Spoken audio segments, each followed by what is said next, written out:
네, 안녕하세요. 예, 안녕하세요. 예, 되게 뵐 때마다 살이 좀 빠지시는 것 같아요.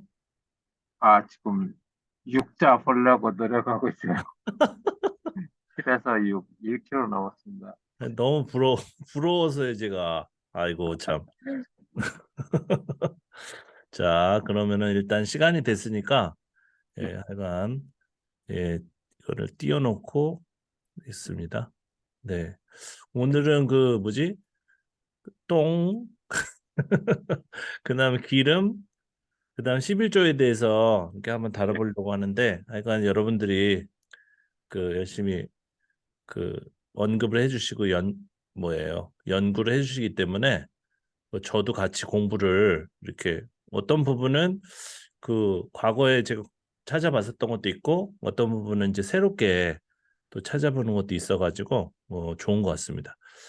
네, 태국말로 써 있어가지고 저도 이게 기초 알파벳을 배우다 말았는데 어쨌든 예.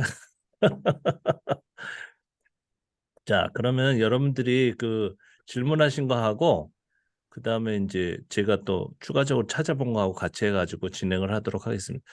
안녕하십니까? 예, สวัสดีครับ 사와디캅. 좀 발음 괜찮죠, 저? 네, 네네, 좀 좋으시네요. 저도 좀 배우려고 하다 말았어요. 근데 여기 김성환이라고 쓰신 겁니까, 그게 아까? 네, 맞습니다. 그건 아니고요. 예, 그 가운데 성자의 뜻을 따가지고, 예. 네, 앞에 글자는 이제 다른 사람이 지어주셨고, 뒤에 글자는 제가 또 자기 학습, 자기 주도적 학습으로 제가 뒤에 글자는 제가 했습니다. 거기 멋있죠? 태국에서 일하시는 그 목사님, 선교사님들 보면은 그냥 간단하게 이름을 부르기 좋게 또 음, 바꾸시더라고요. 영어 이름으로 쓰시는 분도 있고 그러셨군요. 네, 맞아요, 맞아요, 창의적으로. 맞아요. 네, 창의적으로. 좋습니다. 어쨌든 똥. 예, 우리 할 거 빨리 진행하고 그다음에 이제 하도록 하겠습니다. 이 똥에 대해서 이제 해주셨는데 그 레위기 네, 4장 말씀에 나온다고 하시면서 이제 그 수송아지의 가죽과 그 모든 고기와 그것의 머리와 정강이와 내장과 똥 곧 그 송아지 전체를 진영 바깥 재버리는 곳인 정결한 곳으로 가져다가 불로 나무 위에서 사르되 곧 재버리는 곳에서 불사를 지니라 이렇게 돼 있잖아요. 근데 이제 이 네, 본문에서 사실 이 똥이라는 그 네. 단어보다는 원문을 보면은 그 부산물, 그 음, 쓰레기, 그러니까 뭔가 다 써먹고 음, 나서 남은 그 찌꺼기라는 개념이거든요, 사실. 그런데 이 본문 자체에도 단서가 많이 나와 있어요. 여기 보면 계속 이제 불사르라, 뭐 불로, 뭐 재버리는 곳에서 이게 계속 얘기하기 때문에 이 똥이 이 불과 이제 관계가 있지 않을까. 요 구절만 봐도 이제 그런 음, 이제 추정을 하게 됩니다. 그래서 희생 제물의 고기와 머리, 정강이 등을 불에 태우라는 건 이해하겠지만 왜 굳이 똥까지 태우냐? 음, 자, 한번 그러니까요. 그러니까 신기하죠. 네, 그래서 이제 헤레라고 하기도 하고 헤레인데 어쨌든 이 똥이죠. 똥이 이제 이사야서에 보면 뭐 일반적인 그 모욕을 주기 위해서 뭐 오줌 먹어라, 똥 먹어라 뭐 이런 식으로 욕할 때 이제 쓰는 네, 개념이라서 이건 넘어가고요. 그다음에 네. 밑에 이제 열왕기하도 이제 마찬가지고요. 뭐 대변을 먹고 소변을 먹는 게 굉장히 수치스러운 일이거든요. 그런데 이제 열왕기하의 6장 25절에 보면은 아람 사람이 사마리아를 에워싸므로 성중이 크게 줄여서 그 예전에는 그 성을 갖다 포위하면은 그 안에 있는 사람들이 이제 굶주리게 된 거죠. 왜냐면 우물 같은 것도 다 독을 풀어버려 가지고 그것도 못 먹고 물도 못 먹고 먹을 것도 못 먹으니까 이렇게 굶주립니다. 그래서 아사해 가지고 죽는 사람이 생기면 이제 힘이 없어지면은 그, 공격해 가지고 성을 갖다 함락시키는 그런 방식을 썼다고 해요. 그래서 그 내부 경제 활동을 할 때 나귀 머리 하나에 나귀 머리는 사실은 먹을 게 별로 없거든요. 이 하나에 80세겔을 받고 비둘기 똥 여기서 똥이 또 나오죠. 4분의 1 갑, 그, 뭐 담배값처럼 갑에 은 5세겔이다 이렇게 돼 있는데 굉장히 비싼 가격에 이제 밑에 살펴보겠지만 비싼 가격에 이걸 갖다 지금 어 경제를 활동을 하고 있는 거예요. 그래서 이게 페레시라는 또 단어도 있어요. 말라기에 보면은 뭐 똥 너희 절기 희생의 똥을 그러면서 여기 이제 절기에 드리는 어떤 제사와 그 똥과를 연결하고 있는데 이것도 사실은 크게 뭐 일반적인 개념이기 때문에 제가 볼 때는 그래서 넘어갔는데 이 빨간색으로 된 부분만 굉장히 그 눈길을 끕니다. 그래서 여기 보면 여기서 보면은 이제 출애굽기에 불 집게 불똥 이렇게 나오죠. 불하고 항상 같이 나와요. 그리고 등잔 일곱과 그 불 집게와 불똥. 그다음에 레위기에도 아까 본 거죠. 그래서 이게 불하고 관계가 있겠구나. 그럼 연료가 아닐까? 똥이 사실은 연료로 많이 쓰이거든요. 그래서 연료 개념하고 좀 비슷하겠다 하고 이제 관심을 이제 좀 더 확대시키는데 아까 우리가 살펴본 이제 열왕기하의 부분에 보면은 지금 이게 계산법에 따라서 이제 그 가격이 달라지는데요. 낙이 머리 하나에 은 80세겔이면은 뭐 40만 원, 1세겔을 40만 원으로 쳐도 어떻게 됩니까? 제가 제대로 했나요? 어쨌든 3,200만 원 되고 비둘기 똥 4분의 1 값, 그죠? 1.1kg 정도로 이제 계산을 많이 하시는데 이건 사실 확실치는 않습니다. 하지만 대략 이 정도 엄청나게 많은 양이죠. 그것이 은 5세겔이다. 그럼 200만 원에 지금 거래가 되고 있다. 이렇게 되는 건데 이 화폐 단위는 뭐 인터넷 검색하셔도 아시겠지만 여러분들이 한번 참고하시고요. 그러면 이제 똥이 연료냐 음식이냐 이제 이게 궁금하죠. 근데 여기에 지금 비둘기하고 이제 똥이 연결돼 있기 때문에 이 어구를 좀 이제 우리가 관심 있게 기억할 필요가 있겠습니다. 그래서 이제 수업 끝나고 오늘 스터디 끝나고 제가 이 책도 제가 다 스캔을 해놨기 때문에 드릴 텐데요.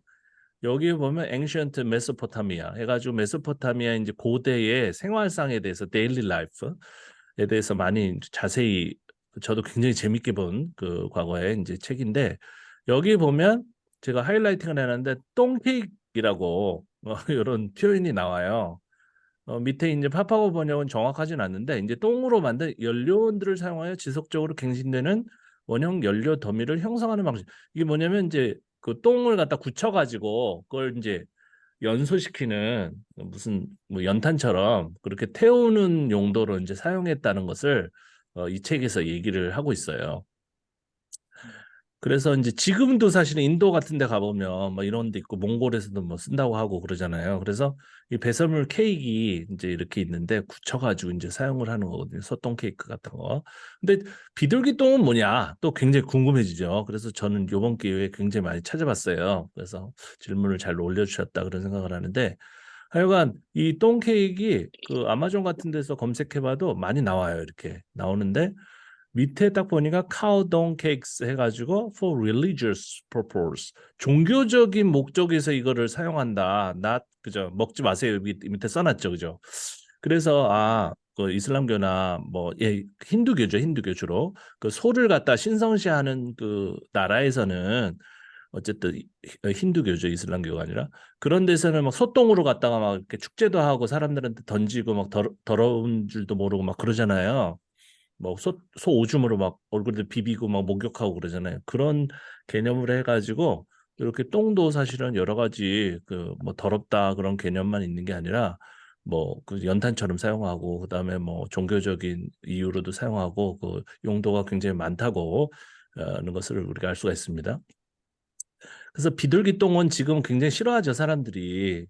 그런데 제가 이번 기회에 이제 자세히 찾아봤어요, 여러 가지 책. 그래서 여기에는 다 실지 않았지만은 그 고대 문화의 그 비둘기 똥은 어떻게 되었는지 봤더니 엄청나게 가치가 있는 약으로 그리고 또 무슨 비타민으로 굉장히 중시했더라고요. 지금은 엄청 싫어하지만. 그래서 중국 그 고서도 찾아봤는데 그 제가 중국어를 좀 다행히 읽을 수 있어가지고 봤더니 이 좌반용 뭐 왼쪽으로 감긴 이렇게 그런 모양이다 해서 좌반용이라고 이렇게 약재로 이름을 붙여가지고 사실은 굉장히 그 많이 쓰이더라고요. 머리가 가렵고 사람의 뭐 어떤 그죠? 그러니까 뭡니까? 뭐 상처가 나거나 종기가 나거나 이런데 거기다가 이제 이거를 갖다 발라라. 그러면서 굉장히 그 탈모 쪽에도 저도 머리가 많이 빠지는데 거기다가 이제 비둘기 똥을 바르면은 이 효과가 있다. 심지어는 파상풍을 다스리는데도 비둘기 똥을 이렇게 사용하고 있는 거죠. 그래가지고 이런 그 전통이 있었던 거예요. 그래서 그 다시 우리 성서 본문으로 돌아오면 이 네. 비둘기똥이 두 가지 가능성이 있다는 거죠. 원래는 이 비둘기똥을 갖다 모아가지고 이제 비타민처럼 굉장히 사람들이 영양이 부족하기 때문에 그것을 한편으로는 치료하고 또 한편으로는 기초적인 영양을 갖다 보충하는 그 재료로 이제 사용하는데 일반적으로는 안 먹는데 이 사람들이 지금 전쟁 중에 굉장히 그 영양 상태가 결핍이 되다 보니까 이거를 이제 먹지 않았을까 그런 이제 추론을 하게 됩니다.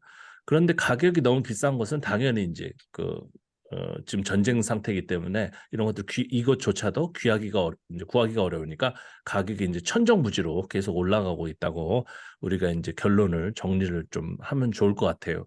그래서 이 비둘기 똥을 갖다가 어떤 해석자는 이게 이제 무슨 먹을 거다 여기까지는 얘기했어요. 하지만 이것이 어떤 그 기초 영양을 갖다 보충하는 그런 그 먹을 것이라고까지는 해석한 사람이 아무도 없습니다. 우리가 한 거예요, 우리가. 우리가 그 우리의 해석은 이것이 원래는 잘 먹지 않는 그런 영양소인데 사람들이 그 뭐 그죠? 예, 지금 절박한 상황에 있다 보니까 여기만 나오잖아요, 그죠? 예, 비둘기똥을 이렇게 비싼 가격에 거래하는 것이 그래서 이 똥은 그런 용도로 그죠? 그러니까 비상 양식이죠, 그런 걸로. 예를 들어 가지고 비유를 이제 하자면은 지금 우리가 이제 게사료 같은 거 있잖아요. 고양이 사료. 이런 것들은 평상시에 먹지 않습니다. 하지만은 전쟁이 일어나 가지고 그런 캔만 남아 있다면은 그것의 가격도 엄청나게 올라가겠죠. 예, 그런 정도로 우리가 정리를 하면 좋을 것 같습니다. 우리 김상환 선생님께서는 어떻게 개인적으로 좀 연구를 많이 해보셨습니까? 연구를 이제 하려고 그랬는데 제가 이게 아직 수업을 참여한 지 이제 얼마 안 돼가지고 네. 이 섣불이 또 의사도 이제 오판을 하게 되면은 굉장히 또 낭비잖아요, 또. 선배님들로부터 먼저 잘 배우고. 아, 근데 계속 네. 죄송해요. 연구를 하고 싶었는데 네. 잘 못했습니다. 어쨌든 뭐 바쁘시죠. 저도 오늘도 엄청 피곤한데, 그래도 이제 이거를 너무 알고 싶은 마음이 큰 거예요. 그래가지고 막 책도 찾아보고 그랬는데 이게 엄청 힘든 일이에요, 사실. 예, 저는 알고 있어요. 이게 기존에 알고 있었던 그런 지식을 우리가 답습하는 것은 시간이 빨리 이렇게 조금만 소비되지만은 전혀 아무도 지금 연구를 안 한 부분을 갖다가 이렇게 파헤치는 것은 시간이 엄청나게 많이 들어가요. 네. 그래서 하여간 제가 책은 뭐뭐 봐야 되는지를 잘 알고 있기 때문에 좀 도와드릴 테니까 뭐 주중에도 뭐 찾으시다가 막히시면은 저한테 이제 좀 문의를 해주시면 좋은데 대부분 다 바쁘시니까 예, 제가 이해를 합니다. 그러나 이런 질문 정도만 올리셔도 저는 굉장히 잘 하시고 계시다고 생각해요. 그리고 이 모임은 뭐 틀린다고 뭐라고 하지 않아요. 저도 뭐 잘못 해석할 때가 있어요. 그러면은 얼마든지 이제 그걸 수정해야죠. 예. 우리가 뭐 교조주의자도 아니고 뭐 하나 우리가 진리를 다 아는 것도 아니잖아요. 그래서 요 정도로 그 똥은 연료로도 많이 사용되었다. 제사장들은 굳은 똥을 그 연료로 사용했을 것이다. 그리고 지금 이 특별한 구절에서는 이것을 이제 먹었을 것이다. 그렇게 추정을 하면 좋을 것 같습니다. 이런 거 그냥 설교하실 때 그 언급하면 엄청 좋아해요, 사람들이. 처음 들어보는 소리니까. 네, 이 정도로 하겠습니다. 그리고 두 번째, 예, 기름인데요. 기름은 제가 페이스북에도 잠깐 올렸었어요. 이거는 제가 과거에 한번 찾아본 적이 있었는데, 뭐 모세가 네. 관유를 가져다가 뭐 이런 구절들이 많이 있는데 제사장에게 이제 막 뿌리고 선지자에게 뿌리고 그러다 점점 이제 왕에게만 뿌리는 걸로 이제 바뀌고 있거든요. 본문을 쭉 보면. 그래서 왜 얘네들을 이제 임명할 때 왜 기름을 쓸데없이 부으냐. 그런데 요거는 성경 안에서는 이제 나오지 않기 때문에 이걸 찾아봐야죠. 예, 아마르나 편지라고 요것도 끝나면은 제가 네. 지금 사무실에 있어가지고 이게 파일이 여기 있는지 모르겠지만은 제가 집에 돌아가서라도 그 파일을 다 스캔을 해놨어요. 이것도 굉장히 두꺼운데 제가 예전에 저도 선교사로 있었기 때문에 옮겨 다니니까 책을 가지고 다닐 수가 없잖아요. 무거워서.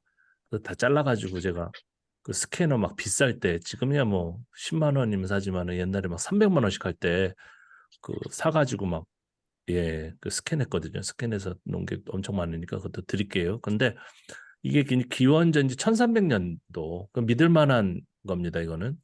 그리고 그 이집트 상형 문자가 아니라 그 쐐기 문자로 수메르 방식으로 이렇게 기록이 돼 있는 거예요. 이집트 그 책인데 이집트 글인데 상형 문자가 아니라 이런 그죠? 예, 쐐기 문자로 기록돼 있다. 그러니까 굉장히 귀한 자료죠. 귀한 자료인데 이게 한국어 번역도 없고 지금 뭐 관심이 없어요. 그런데 굉장히 방대한 내용이 들어있고 그 아는 사람이 보면은 눈이 번쩍 뜨이는 이집트 실존했었던 그 왕들이 그 외교 문서죠. 그 주변 나라들의 그 사람들의 어떤 서신을 받아가지고 그거를 다 필사를 해놓은 거죠. 거기에 기록을 해놓은 겁니다. 그래서 거기에 보면 이 책인데 이건 이제 원래는 그 영어가 아니에요. 이것도 막 예, 프랑스어일 겁니다. 원본은 프랑스 사람이 이거를 프랑스어로 번역을 한 것을 가지고 또 영어로 다시 이렇게 번역을 해놓은 건데 크게 틀린 건 없어요.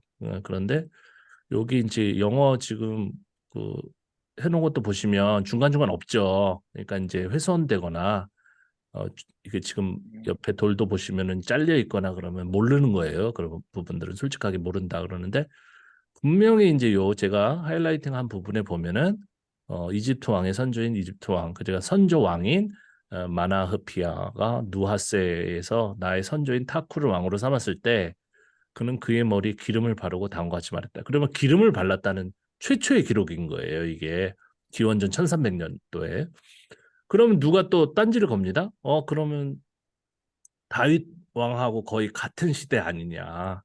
그러면은 이스라엘이 먼저 이것을 시작했을 가능성이 있지 않느냐. 이런 소리를 하는데 제가 말씀드렸듯이 그 성서의 그 가장 오래된 사본은 200년, 500년 그 정도예요. 기원전. 그러니까 게임이 안 되는 거죠. 이게 이제 사료가 있는데 그냥 추측해가지고 뭐 성경이 더 오래될 것이다 이러면은 씨알도 먹히지 않는 겁니다. 여기 나오잖아요. 그래서 그건 겸손하게 물론 이제 성서에 관계된 이스라엘 사람들의 문헌이 더 옛날 게 발굴되면 이제 그제서 이제 얘기할 수 있는데 뭐 다윗이라는 이름도 뭐 조그만 돌에 그냥 한 번 나오고 아무것도 없어요. 성경 관련된 거는 사실은 그렇기 때문에 이 사람들은 도서관이 있어요, 아예. 그러니까 이스라엘 사람들은 뇌피셜로 자기네 그 머릿속에서 자기네 그 왕국이 굉장히 대단한 왕국으로 이렇게 묘사를 하고 있지만은 사실 별 볼 일 없는 그냥 조그만 나라였습니다. 예, 그냥 성서를 잘 보존하고 필사해가지고 이렇게 물려줬다 하나님의 말씀을 그런 데는 이제 신앙적인 의미가 있지만 이 고고학이라든지 이런 것들을 한번 그 우리나라에서는 뭐 제대로 가르치는 곳이 없지만 그럼 이렇게 잘 제대로 공부를 해보면은 이 사람들이 그냥 생각으로만 훌륭한 나라라고 본인들을 자꾸 이렇게 마인드 컨트롤 걸면서 그렇게 살았던 불쌍한 사람들이구나. 그 신앙인들이 그렇잖아요. 사실은 뭐 가진 게 별로 없지만 그 신앙으로 자꾸 이겨내려고 하는 것처럼 그 원조죠, 원조. 그러니까 뭐 예를 들어서 기름 붓는 거 그러면은 바로 아마르나 편지에서 볼 수 있다. 기원전 1300년 이렇게 얘기하면 끝나는 겁니다. 하지만 여기서 우리가 끝내면 안 되죠. 우리도 신앙인이니까. 그래서 성서로 들어와서 이제 다 찾아봐야 되는데 한글 성경도 비슷해가지고 제가 그냥 요거를 따와 붙였어요. 열왕기상 19장 16절에 보면 이제 선지자에게 이제 기름을 붓습니다. 이것도 굉장히 중요한 거예요. 그래서 여러분들 메모지를 가지고 선지자에게 기름을 붓는 그 구절들 다 정리하면 좋습니다. 그리고 역대상 보면 역대상은 굉장히 후대 성서예요. 그래서 왕으로 삼아 기름을 부어 여호와께 돌려 주권자가 되고 굉장히 어떤 이 패턴이 완성도가 있습니다. 완성도가 있어요. 기름을 왜 붓는지 그것은 왕을 삼기 위해서 붓는다는 어떤 그런 명확한 정의, 데피니션이 여기 있어요. 그리고 뭐 열왕기하 같은 경우는 그 전 버전이죠. 그냥 기름을 부어 왕으로 삼는다 했는데 왕으로 삼아 기름을 부어 여호와께 돌려 주권자가 돼. 이게 딱 맞잖아요. 굉장히 길어지고 서술이 이런 식입니다. 이런 차이를 우리가 한번 비교해 봐야 되고요. 그 다음에 출애굽기 40장 13절에 보면 이 아론에게 거룩한 옷을 입히고 그에게 기름을 부어 거룩하게 하여 그가 내게 제사장의 직분을 행하게 하라 그랬는데 요 출애굽기 40장도 사실은 후대에 편집한 것을 본다면은 이거 원래는 왕에게만 기름을 부었거든요. 그런데 이 제사장들이 그 왕이 이제 죽었잖아, 없잖아요. 나라가 망해서. 그러니까 그 틈새를 노려가지고 이 신앙의 리더십들이 자기네들이 거의 왕급으로 올라갑니다. 고로 틈새 시장을 노려가지고 이제 자기네들도 이제 기름을 붓는 그런 존재로 이제 부각을 이제 시키는 겁니다. 이건 거의 확실해요. 이건 거의 확실합니다. 그래서 처음에는 이 제사장들이 그 왕이 기름을 붓는 것을 비판했어요. 기름을 붓는 존재는 왕이니까 그 아주 옛날에는 또 뭐 족장들이나 뭐 선지자가 있었겠지만 궁극적으로는 이제 왕이 기름을 이제 부음을 받는 존재로 바뀌었거든요. 그래서 사사기 9장 8절에 보면은 그 나무들이 서로 기름을 부어 왕으로 삼는 그런 이야기가 나와요. 비판적인 본문입니다, 이게. 그 왕은 필요가 없는 거예요. 왕을 한번 삼아 보면 그 왕 때문에 여러 가지 나무들이 괴로움을 당한단 말이에요. 이것을 여러분 적으세요. 왕 비판 본문이에요. 왕 비판 본문은 나라가 멸망한 다음에 나타나게 되어 있습니다. 왜 그래요? 왕이 살아있는데 왕을 비판하면 어떻게 돼요? 왕이 살아있는데 우리는 왕이 필요 없어 이러면 안 돼요. 하나님만이 왕이야 이런 소리를 감히 할 수가 없습니다. 다윗 앞에서도 마찬가지예요. 그죠? 물론 다윗은 뭐 음, 좋아했을려나 모르겠지만 음, 음, 그래서 왕을 아주 비판하는 이유가 뭐냐면 왕을 세워놨더니 우리를 괴롭히고 나라도 지키지 못했다. 예? 그 필요 없어. 이제부터는 하나님만이 왕이야. 이 나무 비유를 한번 봐봐라. 이 뭐 나무들 왕을 세웠더니 뭐야? 가시나무가 뭐야? 다 괴롭히잖아. 그런 것처럼 우리에게 왕이 필요 없어라고 하다가 결국 사회 공동체에는 리더십이 필요한 거예요. 그러다 보니까 어떻게 하지? 제사장들이 그럼 우리가 기름을 이제 붓는 그런 존재다. 그러면서 이야기를 어떻게 합니까? 출애굽기 이야기를 자꾸 이렇게 제사장의 직분을 감당하는 원조인 아론파가 있었고요. 아니다. 아론보다는 나중에 이제 구성이 된 물론 존재는 옛날에 있었을 수도 있지만 모세가 짱이다. 이렇게 주장하는 사람이 있는가 하면은 아니다. 모든 백성이 다 하나님의 제사장이다. 그때도 벌써 그런 주장을 하는 사람이 있었어요. 왜냐하면 제사장들도 이제 나라가 멸망하면서 뿔뿔 흩어졌기 때문에 그리고 심지어는 그 제국에 가가지고 거기에서 그 사제 직분을 감당하는 사람도 있었습니다. 그러다 또 돌아오기도 하고 나중에 그러다 보니까 다 필요 없어. 왕도 필요 없어. 제사장도 필요 없어. 그러면서 이제 서기관 집단 신명기를 이제 최초에 기록한 그 구약 성서로 보거든요. 저희들은 일반적으로. 그러니까 그 서기관 집단이 이제 지식인 집단하고 정치인 집단이 조금 남아 있었어요. 그 사람들 물론 이제 제국치하에서 길을 못 펴고 있었지만은 거기에 이제 아부하면서 살았지만은 이제 그 사람들 생각에는 이 기록된 지금 성서가 생겼으니까 이것을 중심으로 그냥 살면 되지 무슨 더 왕이 필요하냐 뭐 제사장이 필요하냐 그렇게 주장하는 사람들이 있었던 것입니다. 그래서 서로 막 싸우면서 이 성서가 굉장히 다양한 색깔을 갖게 돼 있는 거예요. 그러니까 이것을 비평적으로 보지 않고 편집을 갖다 고려하지 않고 해석을 하게 되면 어떻게 되냐면 그 각자 다른 소리 하는 사람들을 짬뽕해가지고 막 말하다 보면 모순이 엄청나게 이제 발견되는 겁니다. 일반 사람이 딱 들을 때 설교를 하는 사람이 이랬다 저랬다 하는 거예요. 예. 기름은 뭐 목사에게만 뭐 하나님께서 거룩한 기름을 그러니까 누가 여기 보니까 선지자도 했는데요. 여기는 레위인도 했는데요. 전도사도 기름 부어야 되는데 뭐 이런 소리를 하게끔 이제 되는 겁니다. 왜냐하면 일반 레위인도 기름을 부었잖아요, 그죠? 예. 그러니까 막 하나님이 기름 부은 종 이런 말은 다 쓰잘데없는 소리죠. 어떤 입장에서 보면 그죠?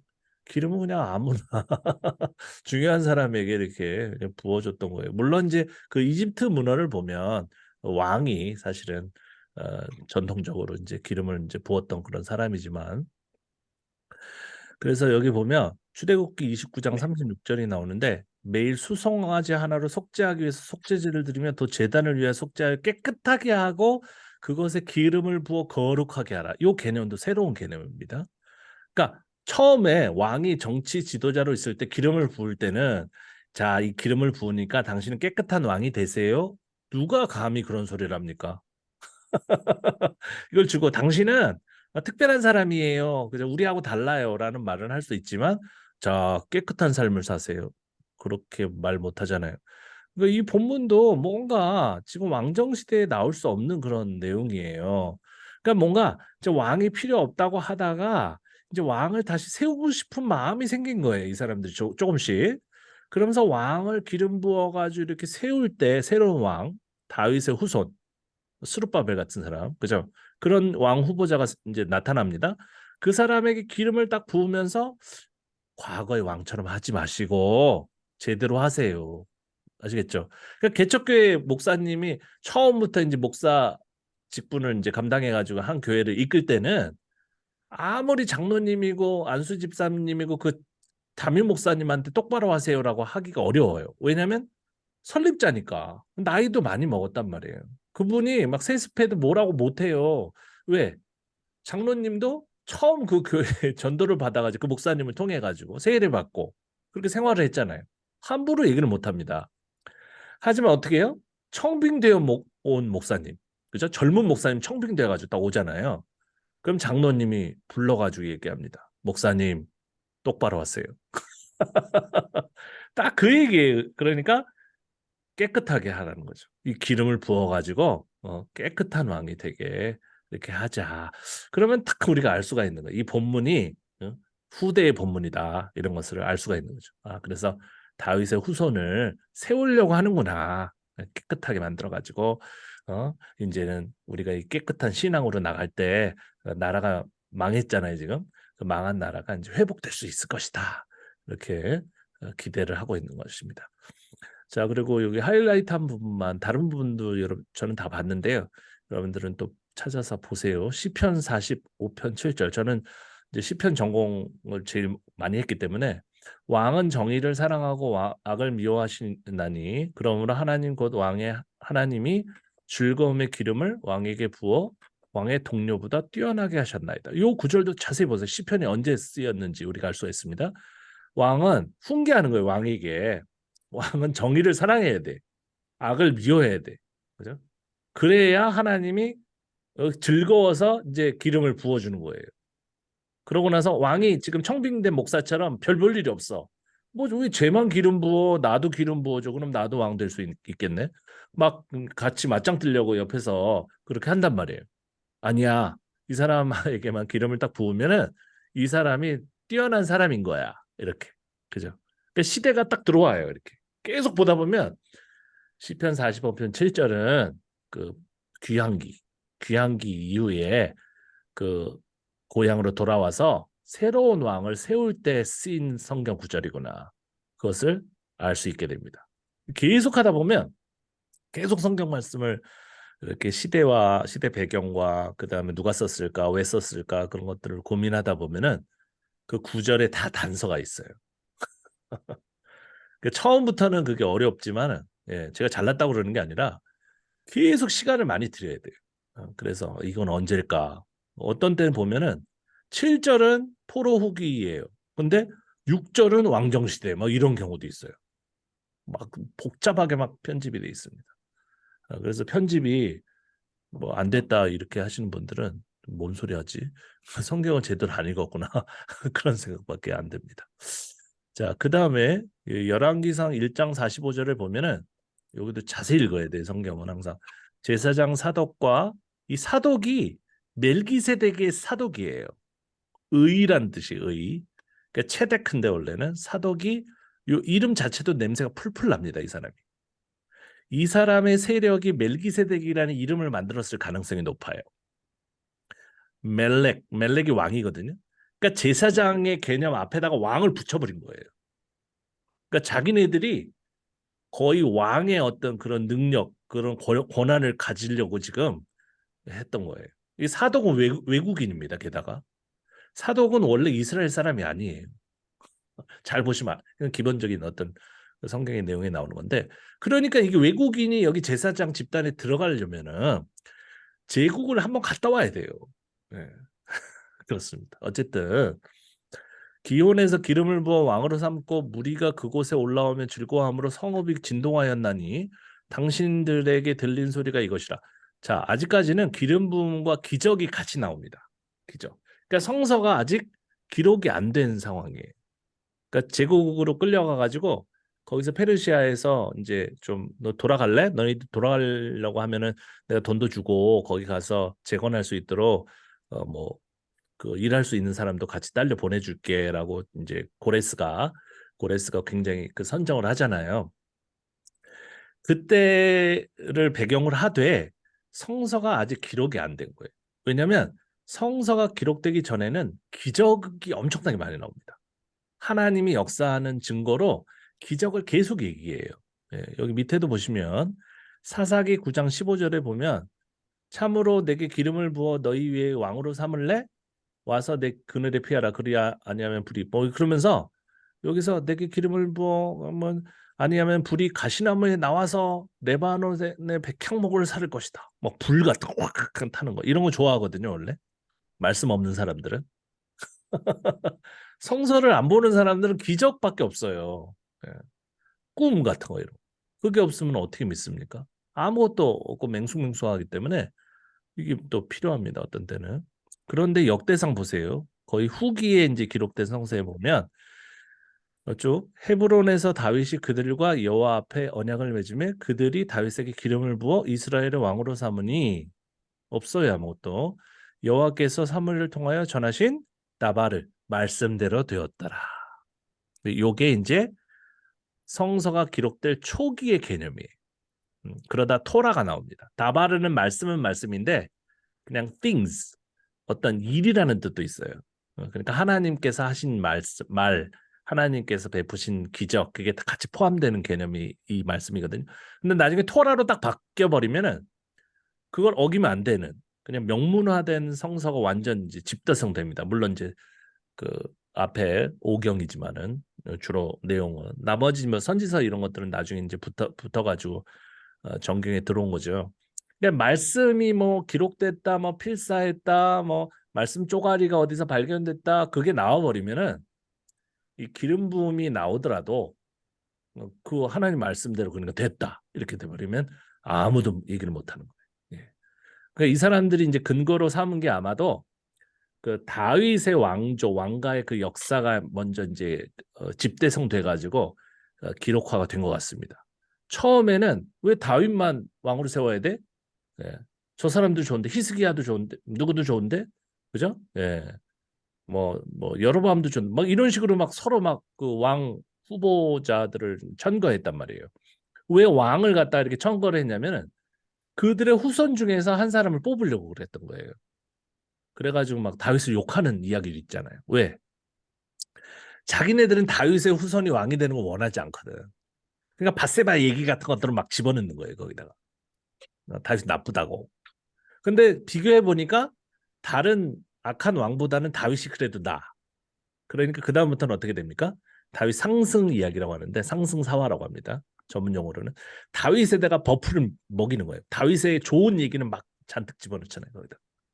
뭐 어렸을 때 이야기 뭐 알지도 못하면서 어렸을 때 뭐 사자 이야기 뭐 이런 것들 막 집어넣는 거예요. 그렇게 막. 네. 그러니까 굉장히 후보까지 올랐었던 그 왕이 히스기야예요. 히스기야. 사실은 그 사람은 막 죽으려고 했는데 기도해가지고 뭐 연장되고 그러잖아요. 그런데 또 그걸 또 반대하는 사람이 창고를 다 보여줬던 바보야. 뭐 이러면서. 그런데 다윗같이 그렇게 막 간음죄나 이런 것들은 없었는데 아마 왜 그 인기가 많았는지 그건 모르겠어요. 어쨌든 다윗이 이제 초대 통일 왕국의 왕이었기 때문에 그랬었던 것 같습니다. 솔로몬도 좀 약간 이제 후보에 많이 나왔지만 여자가 많았다. 뭐 이런 식으로 하면서 이제 다운되고 투표에서 이제 진 거죠. 그러면서 다윗의 후손 누가 있냐? 페르시아 지역에서. 그래가지고 스룹바벨이 이제 뜬 겁니다. 그런데 그 사람을 데려와 가지고 왕을 세우려고 하다가 페르시아가 야 너희들 너무 오버했다. 그러면서 스룹바벨을 숙청해 버리는 거죠. 그 다음부터는 인간 왕은 우리에게 안 되는구나. 오직 하나님만이 우리의 왕이시구나라고 이제 신앙이 들어가서 그렇게 이제 발전하게 되는 겁니다. 그래서 신앙이 자 그런 것이고요. 자, 요 정도로 해놓고 이제 기름에 대해서 이제 어느 정도 우리가 정립을 할 수 있을 것 같습니다. 기름은 누구나 다 받을 수 있는 것이었다. 그렇지만 왕에게 이렇게 기름을 받는 걸로 이렇게 정해졌다가 중간에는 제사장, 나도, 우리도 그러면서 우리도 왕이야 이러면서 한번 이제 끼어들었었던 그런 모습이 좀 있었습니다. 자, 그 다음은 이제 11조인데요. 11조 내용을 아주 그 자세하게 연구를 조사를 많이 하셨어요. 그래서 저도 잘 읽어봤는데요. 레위기에 그 땅의 10분의 1 곧 그 땅의 곡식이나 나무의 열매는 그 10분의 1은 여호와의 것이니 여호와의 성물이라 이렇게 돼 있죠. 그게 레위기에 나왔다는 겁니다. 그러면 11조가 원래부터 이 레위 사람들이 가져야 되는 그런 개념이냐? 어떤 목사님 말씀처럼 그걸 찾아봐야 되겠죠. 무조건 11조를 내기보다는. 그래서 10분의 1을 꼭 해야 되냐? 아까워서 그런 게 아니라 솔직히 이게 성서적이냐? 굉장히 질문이 많죠. 현재 교회 문제점으로 대두되는 재정 문제, 그중 가장 큰 역할을 하는 게 11조라고 본다. 많은 재정이 교회에 쌓임으로 문제가 많아지고 있는 현실에서 그 11조를 무조건 계속 내고 그것이 쌓이다 보니까 돈이 남으니까 이제 그것으로 여러 가지 것을 하려고 하잖아요. 11조가 성경적인가 하는 것과 11조의 쓰임새 또는 이로 인한 목회자의 문제에 대해서 말하고자 합니다. 지금 시대에 11조를 해야 되냐? 구약에서의 11조 10분의 1과 신약에서의 11조의 의미는 무엇인가? 신약에서는 이제 너무 환난과 핍박이 많았기 때문에 여러 가지 그리고 이 세금이 로마 시대니까 그 제국에 내야 되는 세금이 많았어요. 예, 그래서 이 구약과는 좀 많이 차이가 있습니다. 어쨌든 11조로 인한 목회자의 태도 문제.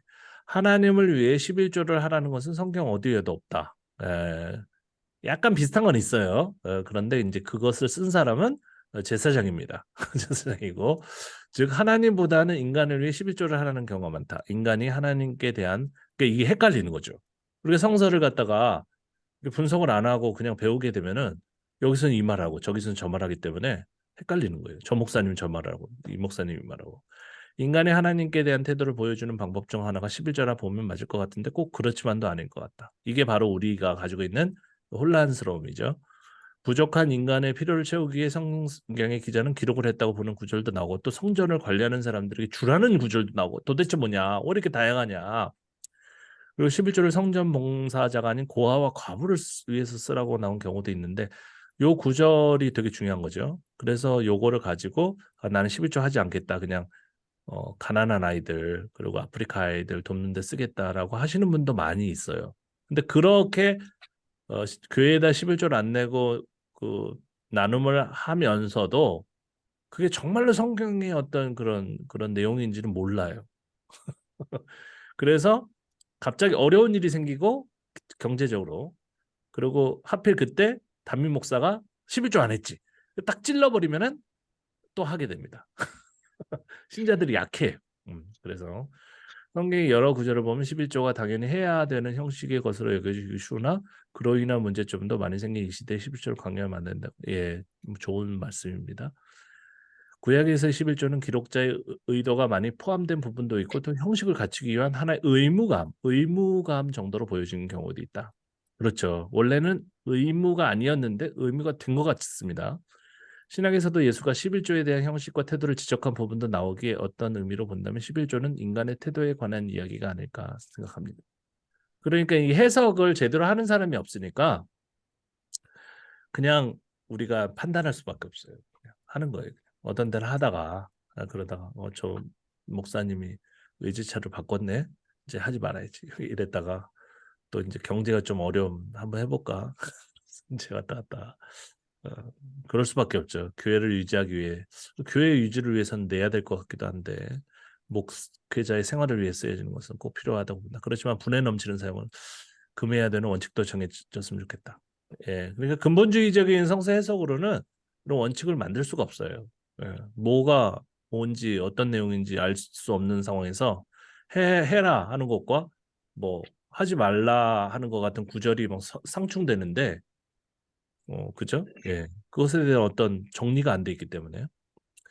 교회의 많은 수입 중 11조가 가장 큰 부분을 차지하는 것을 보고 그 사용 문제에 있어서 많은 폐단이 이로 인해 발생한다. 즉 무분별한 관리자의 사용 문제로 그리고 여기에 덧붙이자면은 성서에 대한 이해가 부족하기 때문에 교회가 지적을 받는 경우가 너무 많다. 교회의 재정을 개인 재정처럼 사용하는 경우다. 그럼 이 개인 재정처럼 사용하면서 뭐라고 합니까? 이것은 하나님께서 우리에게 맡겨주신 것이다. 라면서 난 레위인이다.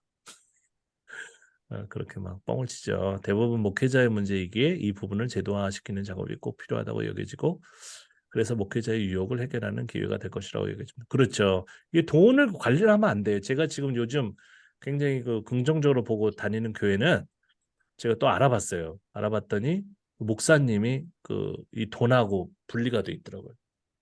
처음부터 좀 대단하신 분이더라고요. 이렇게 좀 약간 뭐랄까 볼품은 없어요. 외모는 그렇지만 그 경제적인 부분은 그냥 그 성도들이 알아서 하라고 이렇게 딱 잘라버렸어요. 대단하죠. 그러니까 이 교회가 편안하더라고요. 굉장히. 결론 11조는 신앙인의 당연한 의미가 아닌 자발적으로 들여진 태도의 표현이라 저는 생각되고 관리하는 사람들이 개인적인 사용이 아닌 공적인 일로 올바르게 사용됐으면 하는 의견입니다. 제 처남이 그 교회를 안 다녔었던 굉장히 길게 안 다녔었던 때가 언제냐면은 그 기독교 영상 사업을 하겠다고 조용기 목사님을 찾아갔어요. 그런데 못 만났죠, 당연히. 근데 그 바로 옆방에 그 헌금을 계수하는 곳이 있었던 거예요. 현금으로 그 10,000원짜리가 그때는 50,000원짜리가 없으니까 산처럼 쌓여 있는 거예요. 그런데 웃긴 게 뭐냐면 그것까지 봤어요. 그 중에서 뭐 몇 천만 원을 갖다가 그 현찰을 거기에서 이렇게 딱 이렇게 정리를 한 다음에 그걸 바로 담임 목사님 당회장실로 가가지고 주는 거예요. 그냥 묻지도 않고 따지지도 않고 뭐 쓰는 것도 없어요. 그냥 줘버리는 거예요. 그러면 그 돈은 헌금이 안 거친 거죠. 총액에 들어있지가 않아요. 그 조영기 목사님의 그 모습이 그걸 보고 충격을 받아가지고 내가 지금 교회에 헌금 내고 그런 건 뭔가 도대체 그러면서 시험 들어가지고 이제 교회를 굉장히 오래 안 다녔는데 어쨌든 특별히 공적 사용처럼 보여지는 개인 사용은 꼭 제도화해서 막아야 지금 교회 문제를 많이 제거할 수 있다고 생각합니다. 저도 그렇게 생각합니다. 어쨌든 이 시간은 뭐 이제 교회 비판이라든지 그런 것보다는 이제 성서에서 얘기하는 것을 우리가 살펴보는 시간이니까 자 여기 보면 제사장에게 주는 구절도 나오고 잘 찾으셨어요. 그리고 밑에 하이라이팅 보면 레위 사람, 레위하고 제사장은 좀 다릅니다. 제사장은 예루살렘에 그 거처를 둔 사람이고요. 레위 사람은 원래 산당에 있던 사람들이에요. 산당. 그러니까 지방 성전이라고 하지만 무당들이에요. 무당들. 그 사람들이 너무 많으니까 그 왕정 시대에 중앙 집권을 이제 더 공고하게 하기 위해서 그 사람들 다 예루살렘을 불러들였어요. 그러고 나서 한다는 일이 뭐냐면 순번을 정해주고 이제 신약 시대까지 이어집니다. 그러면서 제사장이 이제 대빵을 하고 담임 목사죠. 그러면서 부목사들하고 전도사들에게 조금씩 이제 먹을 것을 주면서 이렇게 일을 시켰던 거예요. 예, 그런 겁니다. 그래서 제사장과 레위 사람은 다르고요. 그 다음에 이제 정의와 공의를 위한 도구 하면서 막 정의, 공의 외치면서 11조를 자꾸 건드리는데 그 이유는 무엇인가? 굉장히 우리가 궁금하죠. 그리고 또 밑에 보면 레위 자손의 기업이다. 근데 어디 보면 레위 자손에게는 아무 기업도 안 준다면서요. 그런데 또 기업으로 11조를 주고 막 헷갈립니다, 이렇게. 그리고 이 굉장히 중요한 구절이죠. 신명기 26장 12절이 11조 거론하면서 꼭 반드시 다뤄야 될 구절인데 여기는 레위인이 고아와 과부 앞에 있어요. 또 중간에 객도 있습니다. 객. 외부 사람. 이 객은 외국인이에요. 외국인. 예. 그럼 이 고대 시대의 외국인을 케어했을까? 가나안 사람도 있었겠죠. 물론 그 사람들과 교류를 했습니다. 같이 신도 섬기고 다신교. 그러다가 이제 결국 페르시아를 보고 일신교 하나님만 섬겨야 되겠다는 신앙을 갖게 되면서 돌아와서는 이제 하나님만 섬기는 그런 신앙으로 발전한 것이거든요. 그래서 이것도 이 신명기 그 구절도 보면 약간 후대적인 느낌이 납니다. 하지만 기본적으로는 가나안 사람들을 그냥 객이라고 했다고 보고 넘어가 보도록 하죠. 자, 창세기 14장에 보면 이 멜기세덱이 나오죠. 이거 아무도 해석을 못해요. 하지만 독일 같은 데서는 성서 비평하시는 분들은 벌써 진작에 해석이 다 끝난 겁니다.